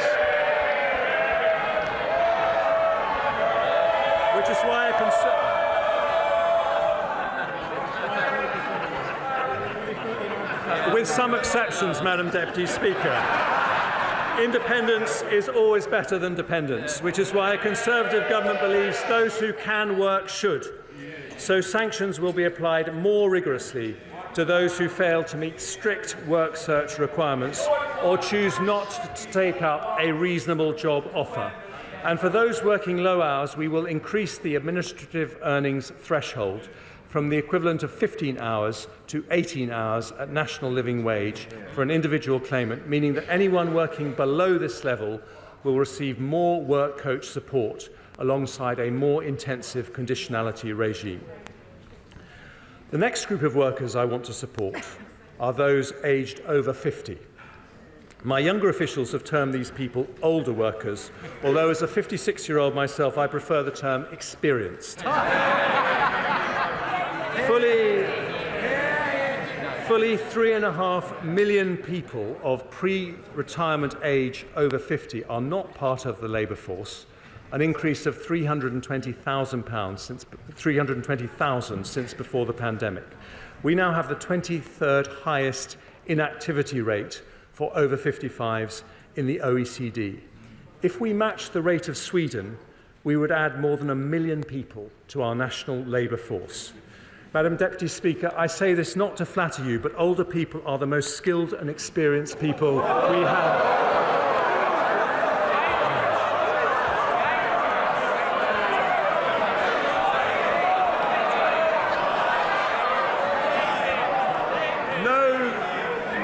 No country can thrive. No country can thrive if it turns its back on such a wealth of talent and ability. But for too many, turning 50 is a moment of anxiety about the cliff edge of retirement, rather than a moment of anticipation about another 2 decades of fulfilment. I know this, Madam Deputy Speaker, myself. After I turned 50, I was relegated to the backbenches and planned for a quiet life, but instead I decided to set an example by embarking on a new career in finance. So today I take 3 steps to make it easier for those who wish to. It's going well, thank you. And today I take 3 steps to make it easier for those who wish to work longer. First, we will increase the number of people who get the best possible financial, health and career guidance ahead of retirement by enhancing the DWP's excellent midlife MOT strategy. They will also increase by 5-fold the number of 50-plus universal credits who receive midlife MOTs from 8,000 to 40,000 a year. Second, with my right honourable friend, the Education Secretary, who has a deep personal commitment to this area, will introduce a new kind of apprenticeship targeted at the over 50s who want to return to work. They will be called returnerships, and operate alongside skills boot camps and sector-based work academies. They'll bring together our existing skills programmes to make them more appealing for older workers, focusing on flexibility and previous experience to reduce training length. Finally, I have listened to the concerns of many senior NHS clinicians who say unpredictable pension tax charges are making them leave the NHS just when they are needed the most. The NHS is our biggest employer, and we will shortly publish a long-term workforce plan that I promised in the autumn statement. But ahead of that, I don't want any doctor to retire early because of the way pension taxes work. It's an issue I've discussed not just with the current Health Secretary, but a former Health Secretary who kindly took a break from WhatsApping his colleagues to consider it.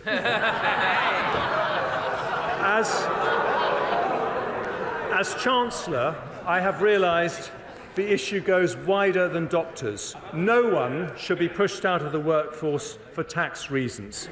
So today I will increase the pension's annual tax-free allowance by 50%, from 40,000 to 60,000. Some have also asked me to increase the lifetime allowance from its £1 million limit. But I've decided not to do that. Instead, I will go further and abolish the lifetime allowance altogether.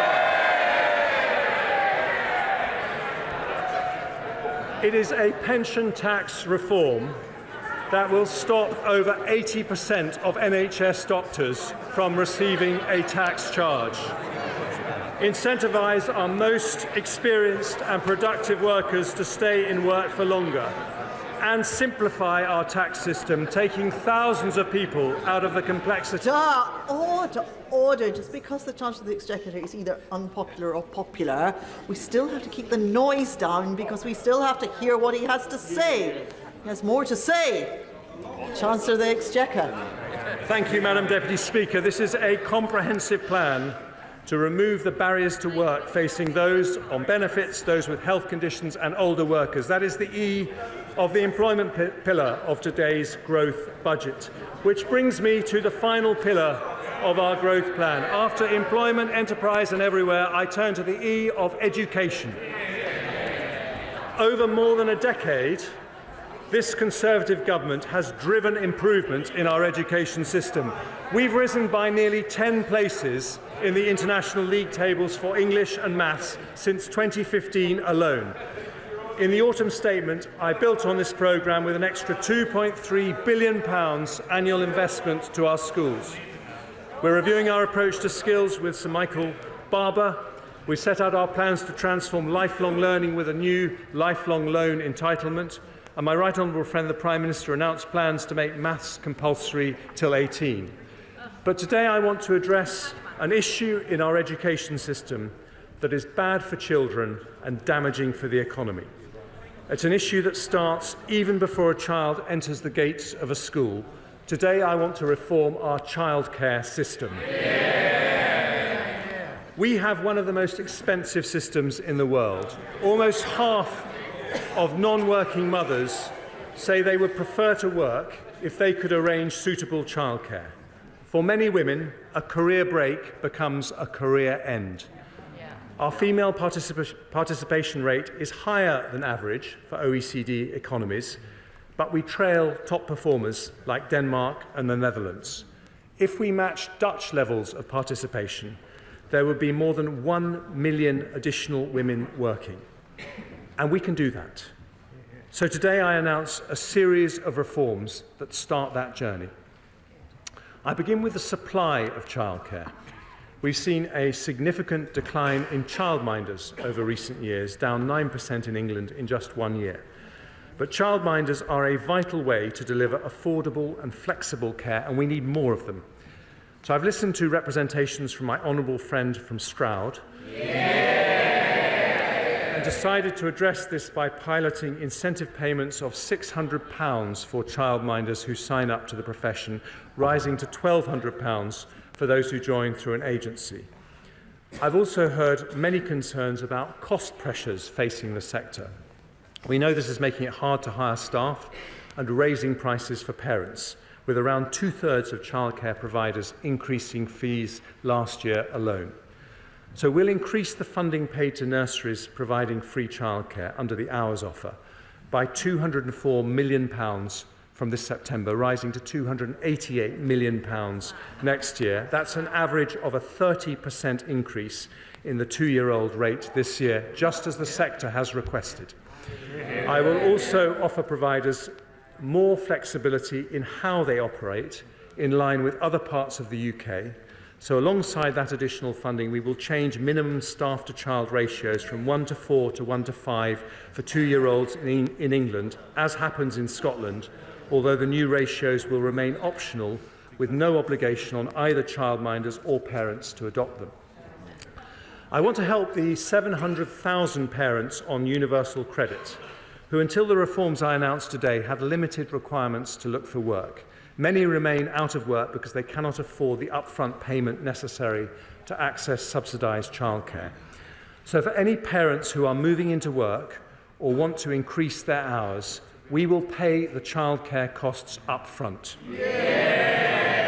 And we will increase the maximum they can claim to £951 for one child and £1,630 for 2 children, an increase of almost 50%.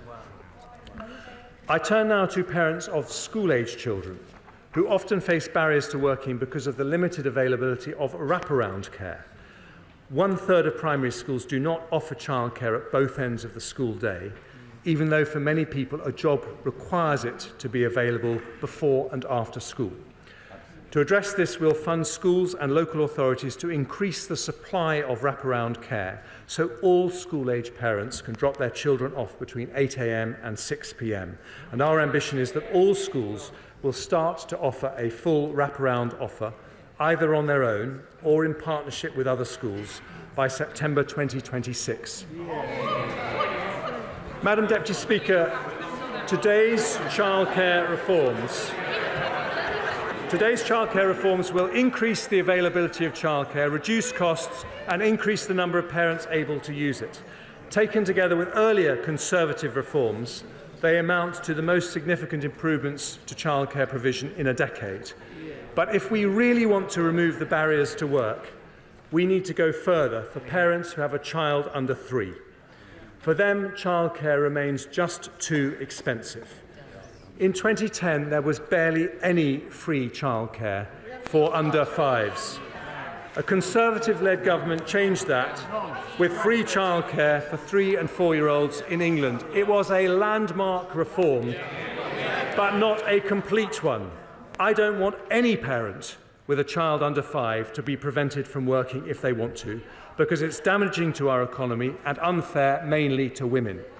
So today I announce that in eligible households where all adults are working at least 16 hours, we will introduce 30 hours of free childcare, not just for 3- and 4-year-olds, but for every single child over the age of 9 months.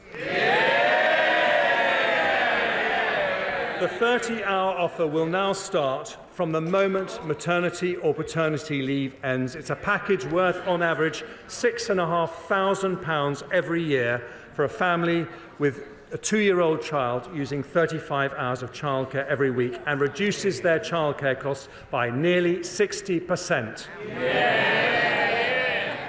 Because it is such a large reform, we will introduce it in stages to ensure there is enough supply in the market. Working parents of 2-year-olds will be able to access 15 hours of free care from April 2024, helping around 500,000 parents. From September 24, that 15 hours will be extended to all children from 9 months up, meaning a total of nearly 1 million parents will be eligible. And from September 25, every single working parent of under 5s will have access to 30 hours free childcare per week. Madam Deputy Speaker. Mr. Perkins, stop it.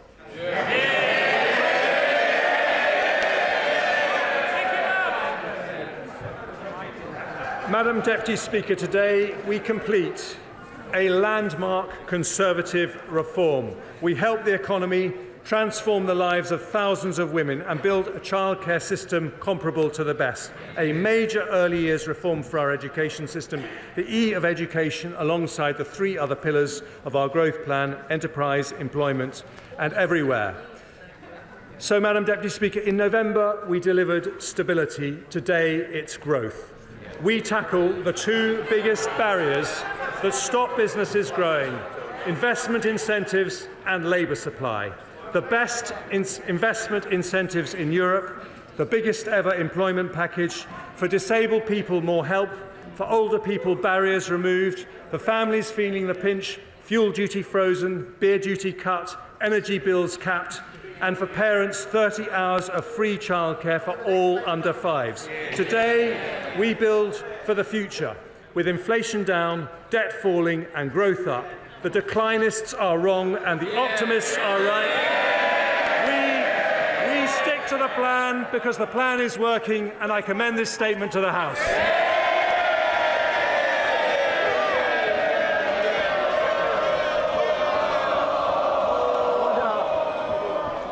Order. I thank the Chancellor of the Exchequer for his budget statement, and I hope the House will settle down, please.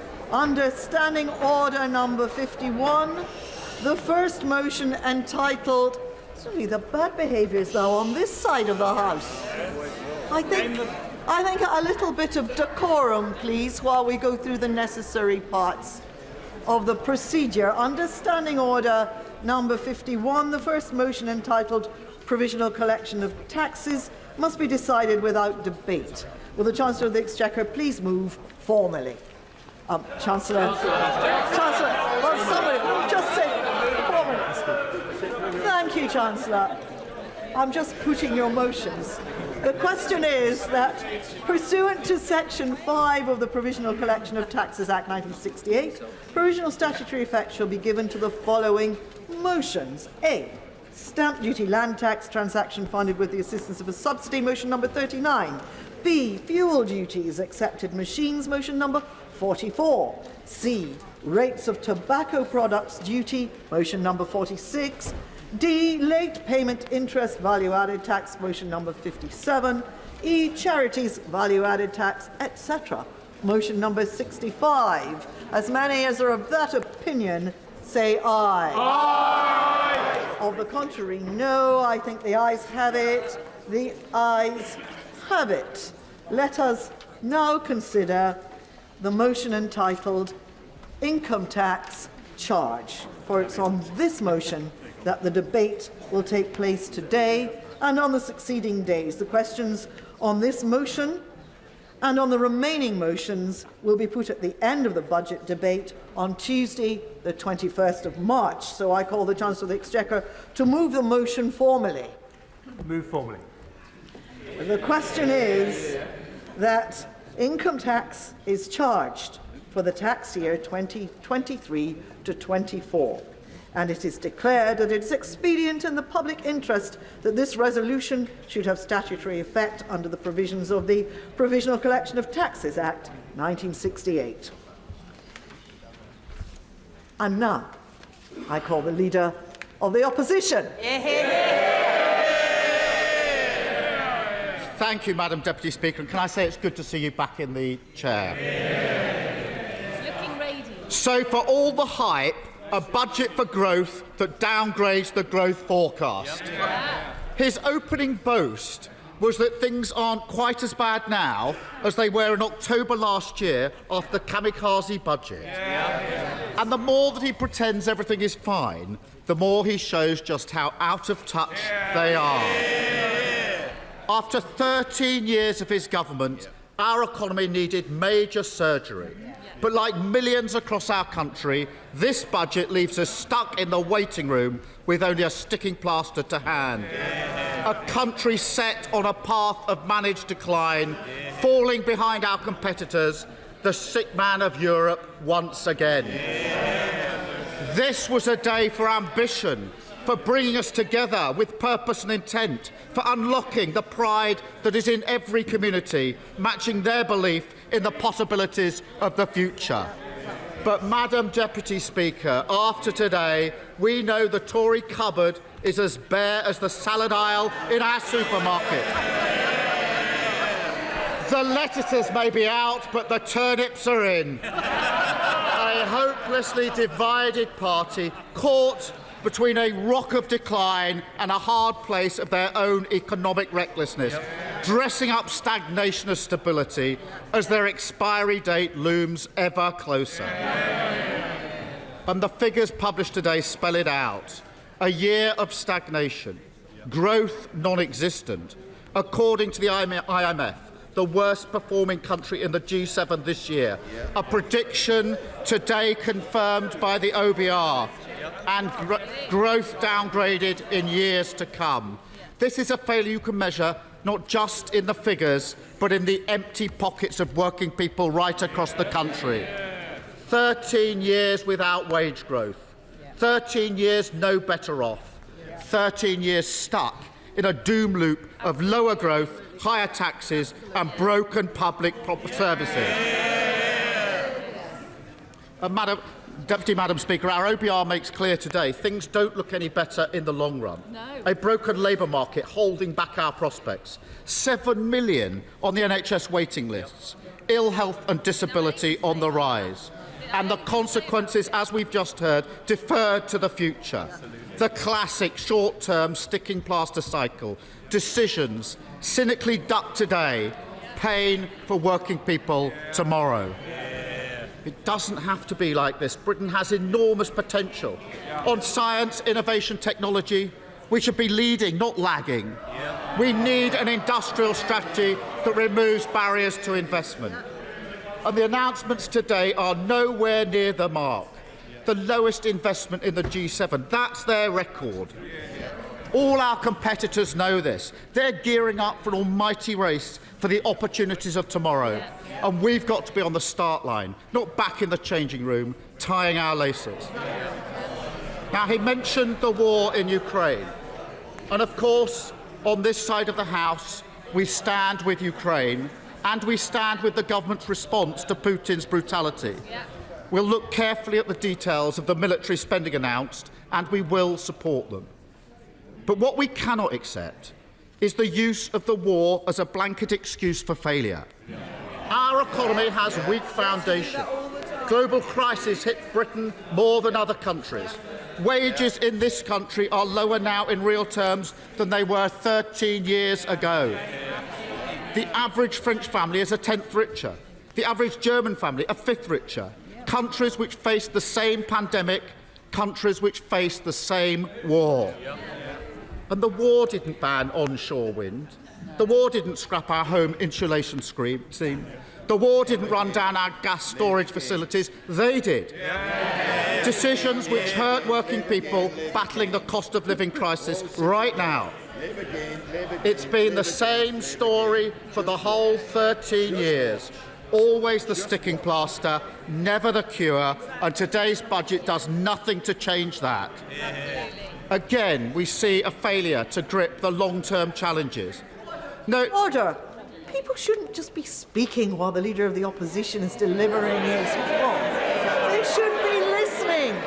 Now, we will now listen to the Leader of the Opposition. Sir. Today's budget changes nothing. Again, we see a failure to grip the long-term challenges. No determination to create growth which unlocks the potential of the many. Working people being made to pay for Tory choices and Tory mistakes. Madam Deputy Speaker, these are the organising principles of Conservative economics. Judge them by their choices. The running down of our public services, paid for by working people.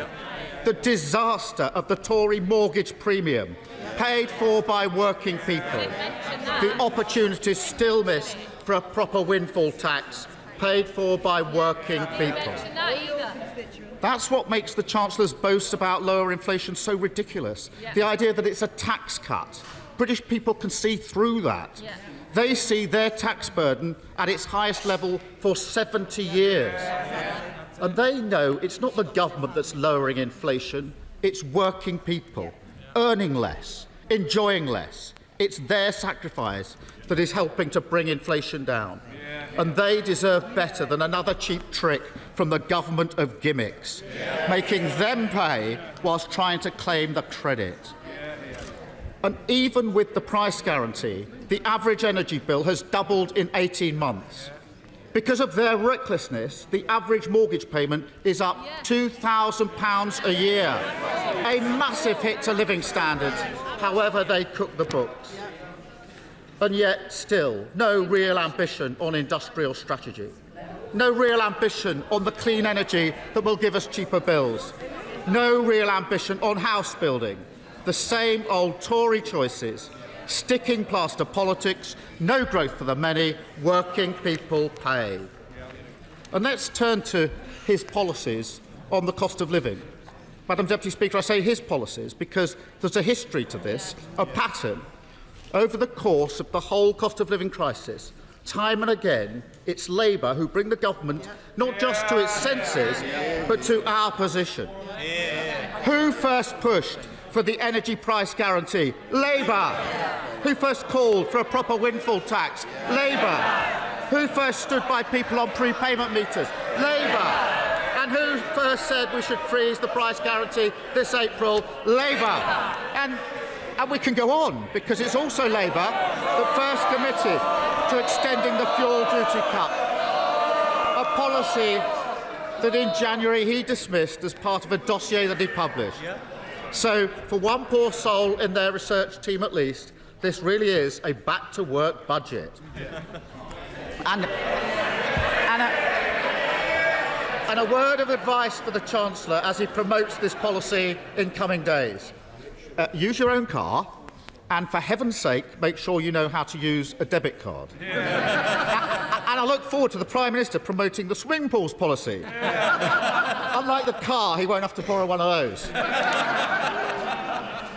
But, Madam Deputy Speaker, the cost of living crisis is not over. And once again, they've left money on the table when it comes to oil and gas companies. Money that could have been better spent on working people. Politics is about whose side you're on. There are loopholes that urgently need closing. Even the former CEO of Shell admitted that they should be paying more. And the long-term plan just isn't there. The same old Tory choices, the same three principles, sticking plaster politics, no growth for the many, working people pay. And you see those principles at play in our broken labour market. Much of what the Chancellor said today focused on that, as well it might. The figures announced in this budget show how damaging the current situation is to growth, a long-term drag on our ability to create more wealth.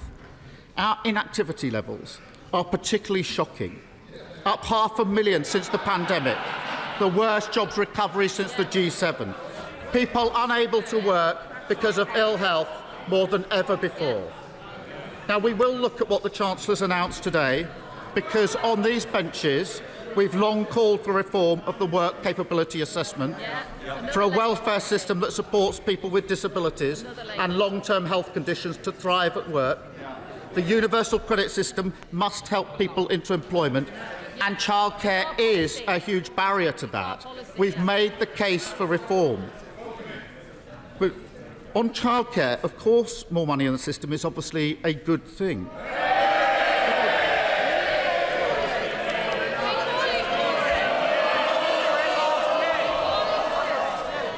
They obviously didn't listen to when he said he's actually going to do it. They won't be here. And we've seen the Tories expand so-called free hours before. And as parents up and down the country know, it's no use having more free hours if you can't access them. And it pushes the cost for parents outside the offer. That's what we've seen before. And on pensions, he made a big spending commitment, which will benefit those with the broadest shoulders, where many people are struggling to save into their pension. We needed a fix for doctors, but the announcement today is a huge giveaway to some of the very wealthiest. The only permanent tax cut in the budget is for the richest 1%. How can that possibly be a priority for this government? The truth is our labour market is the cast-iron example of an economy with weak foundations. Our crisis in participation simply hasn't happened elsewhere, not to this extent. It's a feature of Tory Britain, and global excuses won't wash. We need a wider reform agenda. Instead of making working people pay, we need to make work pay. Move on from growth that's based on insecure, low-paid jobs to growth which comes from good work, from strong employment rights that can deliver higher productivity, growth from the many, for the many, that makes people better off in all parts of our country. I welcome his announcement on devolution deals. The principle that we should push power out of Westminster is fully supported on this side of the House. In fact, we want him to go further. Communities beyond Birmingham and Manchester deserve the right powers and the same powers to drive growth as well. But, Madam Deputy Speaker, the Chancellor is a former Health Secretary, a published author on health, no less. He gave me a signed copy of his book. He knows that growth needs an NHS fit for the future. And no country can be fit for work when there are 7 million people on hospital waiting lists. Nothing to say about that. So I was waiting for him to match Labour's ambition. Waiting for him to match our plan to train more doctors and nurses, to tackle the capacity crisis. A policy he publicly praised just 15 days before he became Chancellor. And yet it never came. And, Madam Deputy Speaker, if there was ever a symbol of the poverty of ambition, that is it. Because the reality is the country getting sicker is a country getting poorer. And a country getting poorer is a country getting sicker. Health and wealth must go together. Britain can't afford to be the sick man of Europe. Britain can't afford the Tories. And there is another way. On these benches, we understand institutions must be respected, constraints accepted, that fiscal rules should be sound and followed rigorously, that every pound is precious and must not be wasted. But they want to shout about their record. Let them shout. Wages lower, taxes higher, borrowing higher, debt higher. Their chaos has a cost. Certainty is vital for the growth we need, essential for businesses and investors in our country. As we've spelt out, compared with a blanket cut to corporation tax, investment allowances are the right approach. But the question many businesses will ask today is, how long before the wind blows again and we all go through this again? And that's what they don't understand about business investment. Their endless fighting on tax is bad for growth in and of itself. Madam Deputy Speaker, real stability means that taxes don't go up and down like yo-yos. That R&D tax credit regime doesn't get overhauled twice in 6 months. Order. OK, that's enough. I now can't hear the right honourable gentleman at all. Exactly. And it's nothing to do with being old. No. Quiet. Sir Keir Starmer. Thank you. Let me give an example of that instability. It's a bit of a fraught subject at the moment, but when he was Culture Secretary, the Chancellor apparently took some lessons on the rules of football. So let me provide a refresher. The amount of times his government has broken their fiscal rules, 11. That's one football team. The amount of times they've changed corporation tax policy, 22. That's 2 teams. You've got a game. But if he wants the post-max analysis, he'll have to consult the experts. Back on his screens and ours this weekend, I know the whole House will want to applaud that. But, Madam Deputy Speaker, a budget is not just about the choices made, but the choices ignored. Britain needs more than certainty for growth. That's the least we should expect. We need change, stability and success. Anyone listening to this and worried about NHS waiting lists, it's about crime going unpunished. They don't want to hear about the waiting list. They don't want to hear about the crime going unpunished. House building rates falling. Don't want to hear about that either, I suppose, do you? They will have heard very little that makes them feel hopeful about our future. They could have used sensible taxation policies on non-DOMs or oil and gas companies and made the money work for working people, tackled the vested interests that gum up our planning system and shown real ambition on the investment we need to turn us into a green growth superpower. And that was the test today. Can we move beyond the usual sticking plaster solutions, set a new direction for growth that serves the interests of working people? But I'm afraid the verdict on this budget is clear. They won't offer change because they can't. And so our course is set. Managed decline, Britain going backwards, the sick man of Europe once again. That's the Britain they've created, and they should look it in the eye. Because today's figures on growth put their failures up in lights. After 13 years of Tory sticking plaster politics, 13 years of no growth for the many, 13 years of being asked to pay, working people are entitled to ask, am I any better off than I was before? And after 13 years, with no excuses left, nobody left to blame, no ambition or answers, the resounding answer is no, and they know it.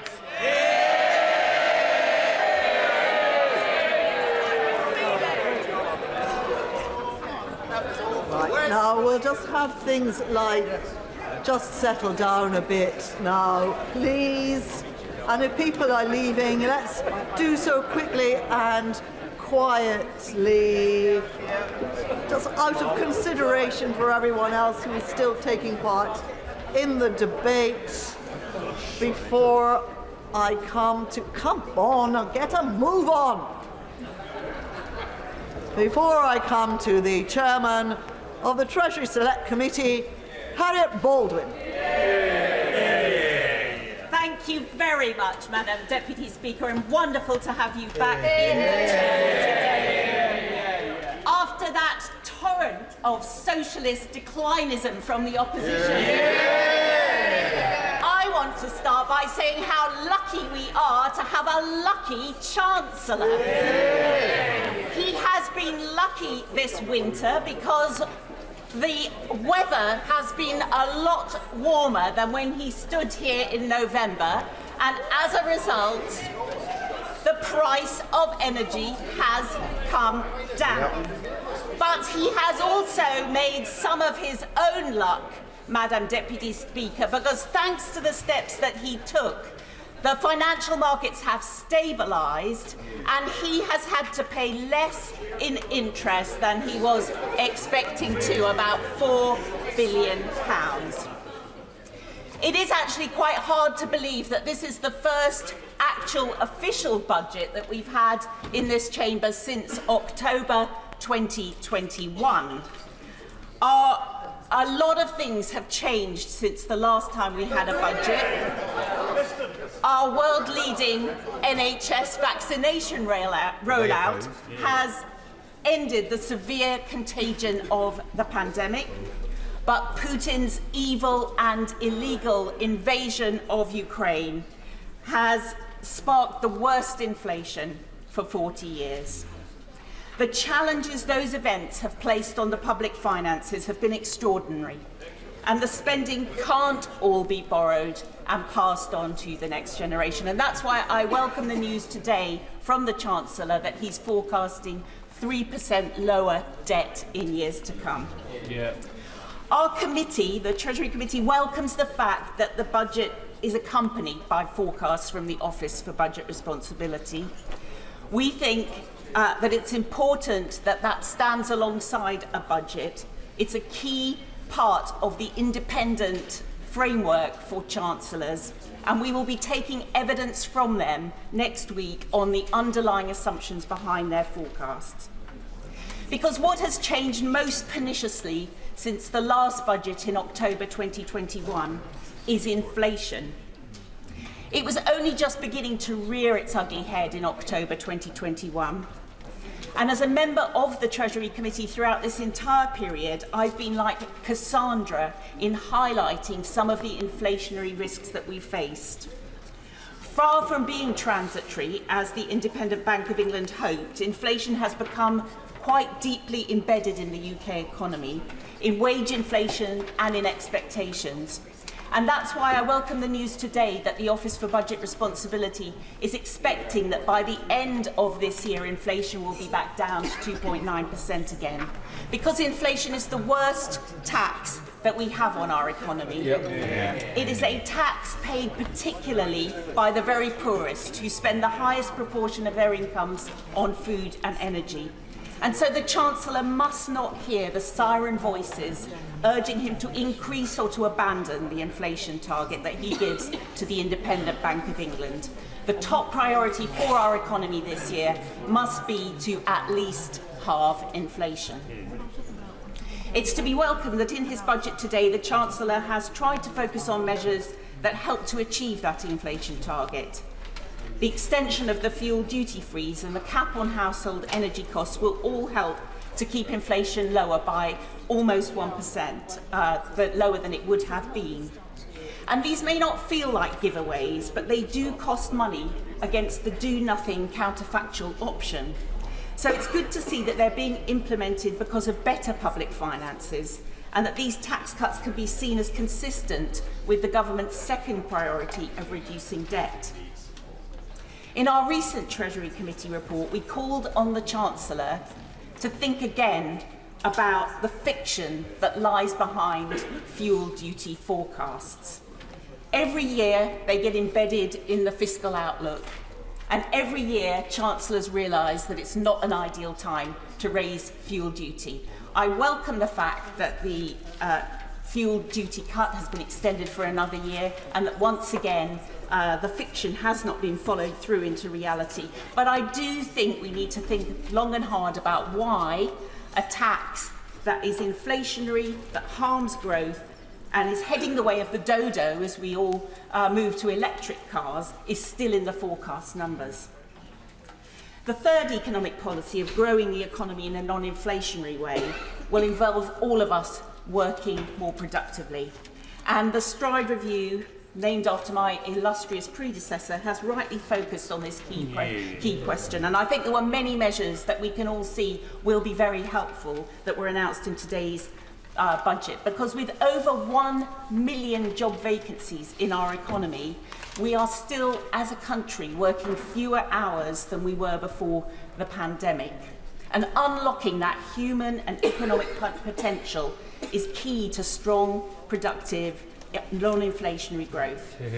So the steps that have been announced today on childcare and on pensions will help to ease the labour shortages that are pushing up wage demands, and they will help counter those inflationary pressures. And so the Treasury Committee looks forward to exploring all of these issues in detail with both our expert witnesses and with the Chancellor himself in our next evidence sessions, because the details really matter.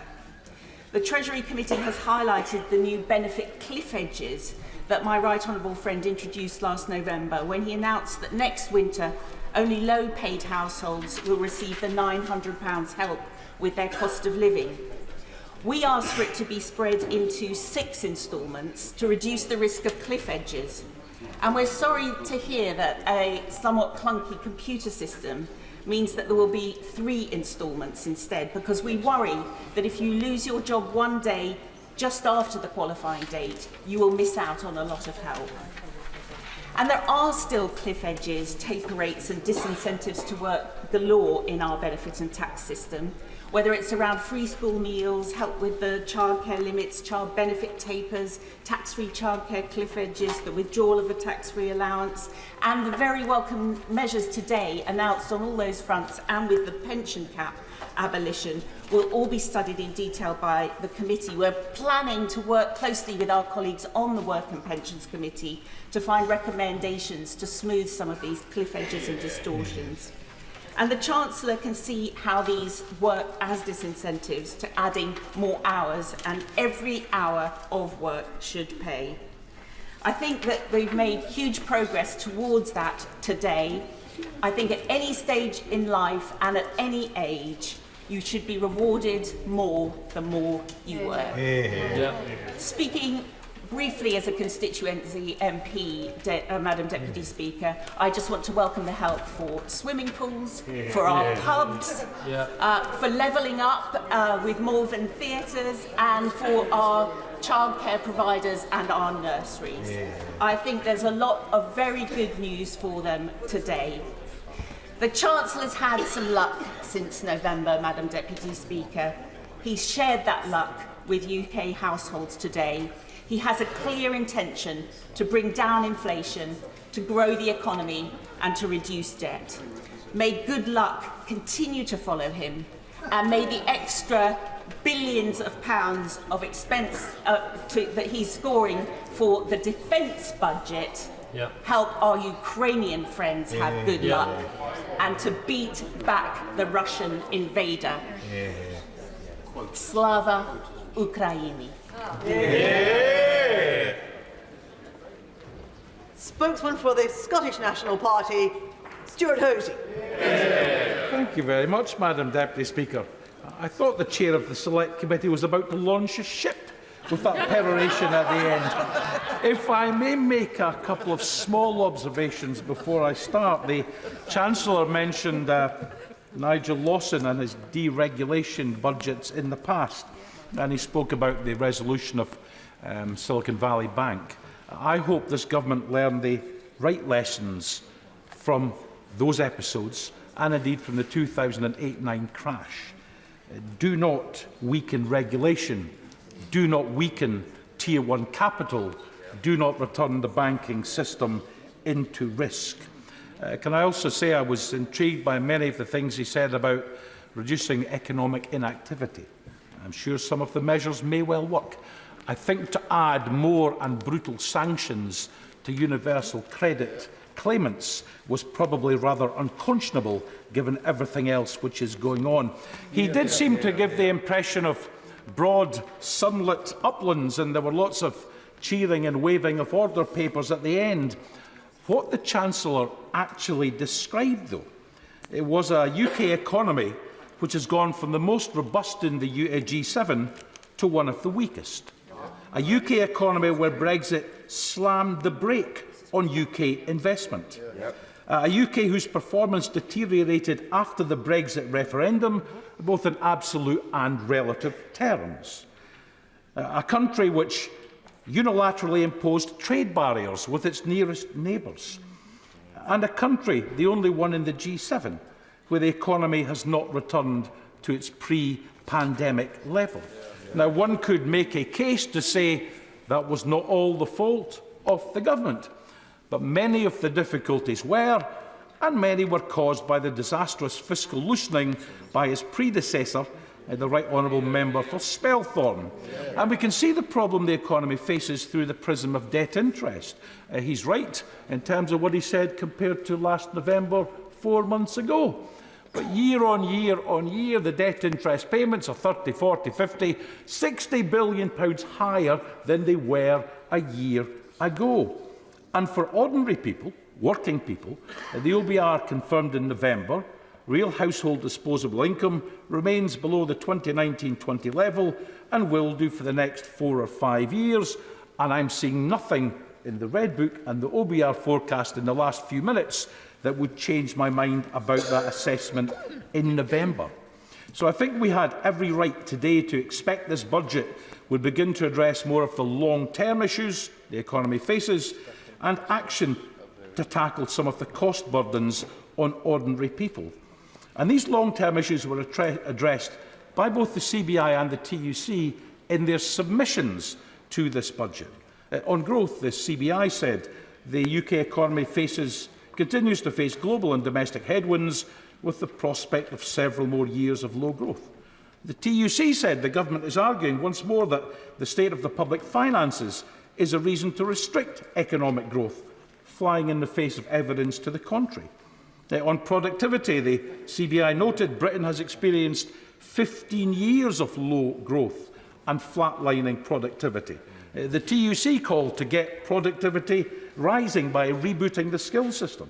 On exports and trade, both said broadly the same things, the CBI saying the government should work with businesses across the UK's nations and regions to kick-start an exporting boom. On the supply of labour, the CBI said acute labour and skills shortages are an albatross hampering UK growth. And the TUC said there's a recruitment and retention crisis in public services. And on green energy, on the green economy, the CBI said going green is essential both for our international competitiveness and our energy resilience, and the TUC demanded that the government institute the Green Jobs Task Force with a long-term remit and regulatory capacity to plan to decarbonise the economy. I'll come to many of these things, and there will be some measures in the budget, there always are, to be welcomed. The changes he announced on prepayment meters, it will help. More support for local charities, it will help. The replacement for the corporation tax super deduction, absolutely essential. That could not be allowed to simply fall off the table. The problem is that when one even has a cursory glance at the Red Book and the OBR forecast, there's little to indicate they've really understood or are taking seriously tackling the issues raised. On growth, the OBR forecast makes clear the impact of government investment. It's negative in 2025, 26 and 27, a drag on growth for most of the forecast period. On productivity, even on the government's favoured productivity per hour metric, it does not reach 1.5 in any year in the forecast period, below the 2% historic rate. And the much vaunted £20 billion of R&D spend by 24-25, announced 3 or 4 times before today, not mentioned today, but I'm assuming it's still on the table, as is the £1 million a year permanent annual investment allowance. I welcome those things.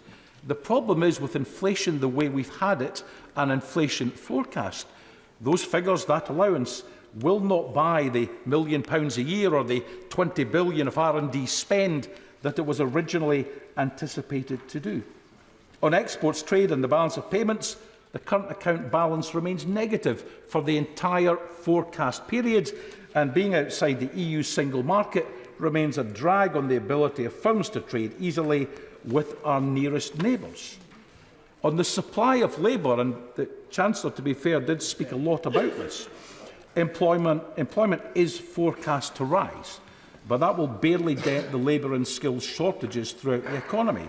My view, and my party's view, is only reversing Brexit and ensuring free movement of people will do that. But even within the framework which we have, it's instructive, isn't it, that with 16+ unemployment rate at 3.1%, unemployment rate at 3.1%, an employment rate of 76.5%, and an economic inactivity rate down to 21%, Scotland has the best employment, best unemployment, and best economic inactivity rate of any of the nations of the UK.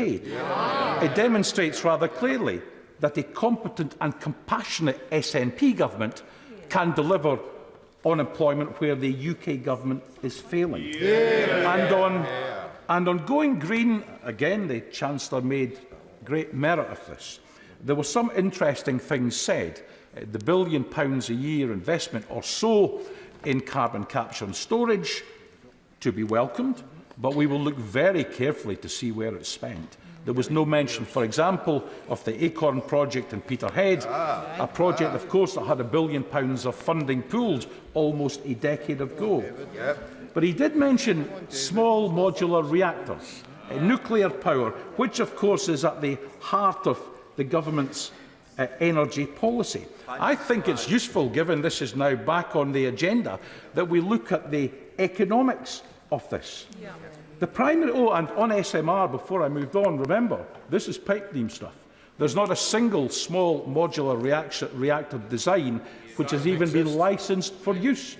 But the primary mechanism to drive investment in nuclear is either the regulated asset-based model or a guaranteed price for electricity with a strike price, almost double that of real renewable energy, linked to CPI for 35 years. There are loan guarantees to transfer project risk, risk including that of cost overruns to the government and then the taxpayer. There's a waste disposal service for spent fuel and other waste, and the price of those contracts is set according to the government's methodology, but if the price go above a cap, they too will be passed to the government and the taxpayer. And then, of course, there's a commitment by government to manage decommissioning cost overruns, even though it is impossible to know what they'll be because they do not become apparent until the decommissioning takes place. Massive costs to the consumer and a near unlimited contingent risk placed on the taxpayer. But here's the rub when they call it green or renewable.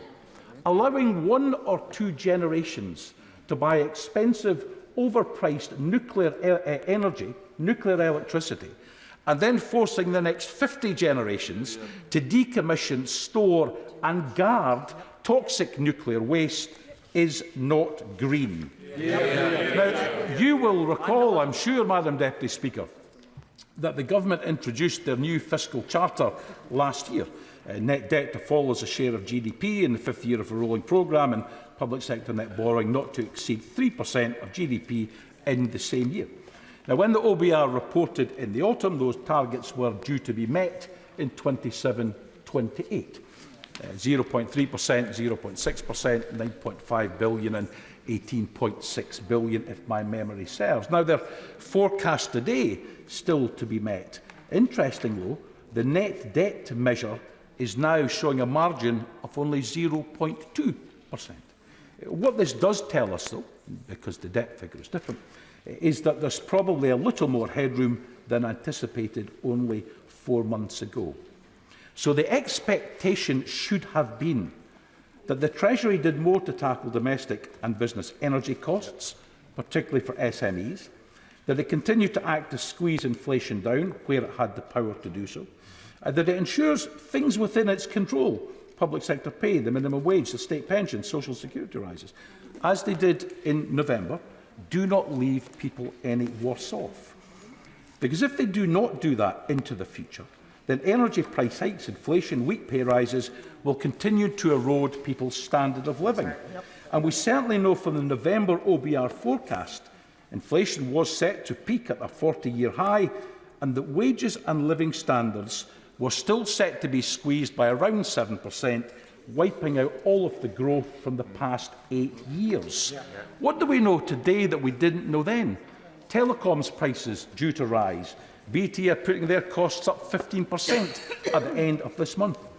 Grocery prices continue to rise if you can get fresh produce at all. Grocery inflation rose in February to a record high of 17.1%. That will add the best part of £1,000 to the average family shopping basket throughout a year, and we know that families are really beginning to feel the pain of increased mortgage costs. So it's obvious the government today had 3 urgent tasks, all of which ought to have been designed to deal with things which matter to the public. Firstly, to continue to support businesses struggling with high energy costs, not simply to freeze the cap, although it is not a cap at all, but to reduce it. To recognise this cap as an average and pay attention to the fact that a UK average energy bill of £2,500 in Scotland will mean £3,000 or £3,500. They should have supported the reduction to £2,000 and maintained the £400 energy bill support scheme. Secondly, the government ought to have continued to bear down on inflation, and forcing down energy prices would have helped with that, as it did last year. 3.5% last year was the impact, another 2% at the current rates this year. And they could have gone further by mandating the regulators to stop the blatant price gouging and profiteering by energy and telecoms companies. And thirdly, as I've said, they needed to ensure today, or even signal their intention, when it comes to the things under their control, the next round of public sector pay, benefits, minimum wage, pension settlements, that nobody falls behind. And they could have gone further to introduce real fairness and raise more cash to really support the economy and really boost trade. Ending non-dom status not mentioned today. Taxing share buybacks, not mentioned today. Not doing, but scrapping costly vanity nuclear power projects and investing in real green renewables. And fundamentally, Madam Deputy Speaker, rejoining the EU single market to give our exporters and our economy a fighting chance to recover. Before I call the next honourable member, it will be obvious that a great many people wish to speak this afternoon.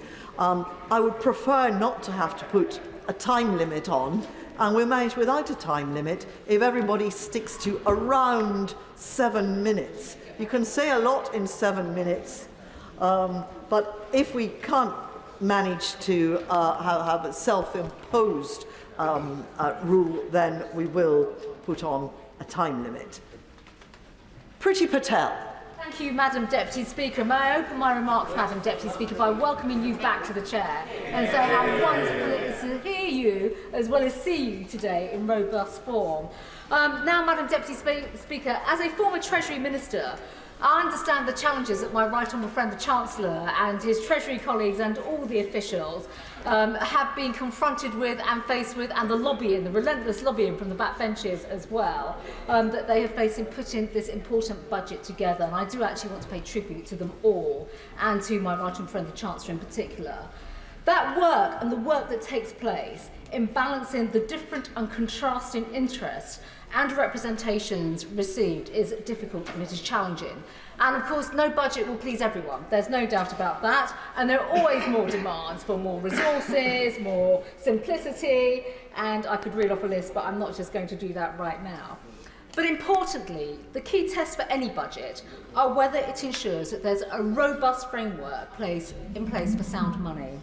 And of course, that is exactly what this party in government stands for. We do believe in sound money, we do believe in balancing the books, and we believe in growing our economy and giving the people the freedom to succeed through many of the measures my right honourable friend the Chancellor has spoken about today. And of course, that includes whether it maintains a strong fiscal position and stability, and whether it delivers fiscal and supply-side reforms to enable, of course, the private sector to grow and flourish. And, of course, my right honourable friend the Chancellor has also mentioned a former Chancellor today, of course, Lord Lawson, who did exactly that.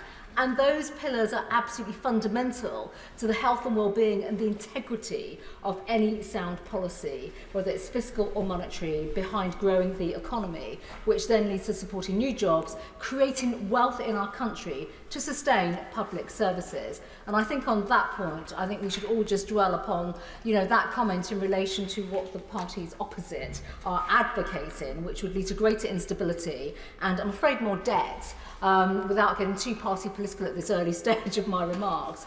And I do believe that this budget has combined many of those elements. Bear in mind, we still face the challenges of the pandemic, global inflationary pressures which have disrupted our economy, and sometimes I do feel that in this House in particular, perhaps parties opposite fail to realise the extent of that disruption and the displacement that has led to in terms of the fiscal position of our government. And that is very significant. And what I have to say I like to see, and I have seen today, is that the government is not fearful when it comes to pursuing an ambitious pro-growth agenda that does seek to reduce tax burden. I'm going to come on to that shortly. But this budget also makes progress towards a good direction, and there are a few areas that I will come on to when it comes to economic growth. This being a budget for growth, and that is also about investment in people, our economy, and the long-term future of our country. First of all, Madam Deputy Speaker, I would like to ask the Chancellor, and he's heard me on this, and I'm very grateful, I'm personally grateful to him on this, to continue to keep the wider approach to corporation tax under review.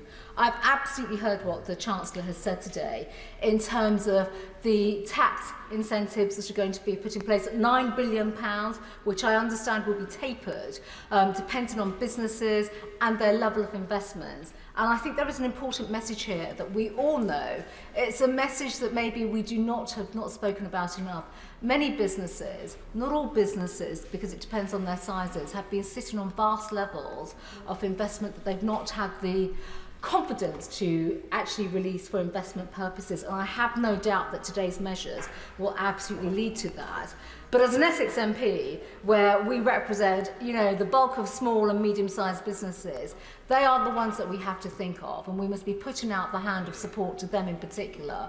Our country, thanks to previous policies under Conservative governments, has led to the flowering of many, many thousands, millions of SMEs. I come from that background myself. There are so many others that do. We need them to be the lifeblood to our economy and also to grow jobs and employment in this country.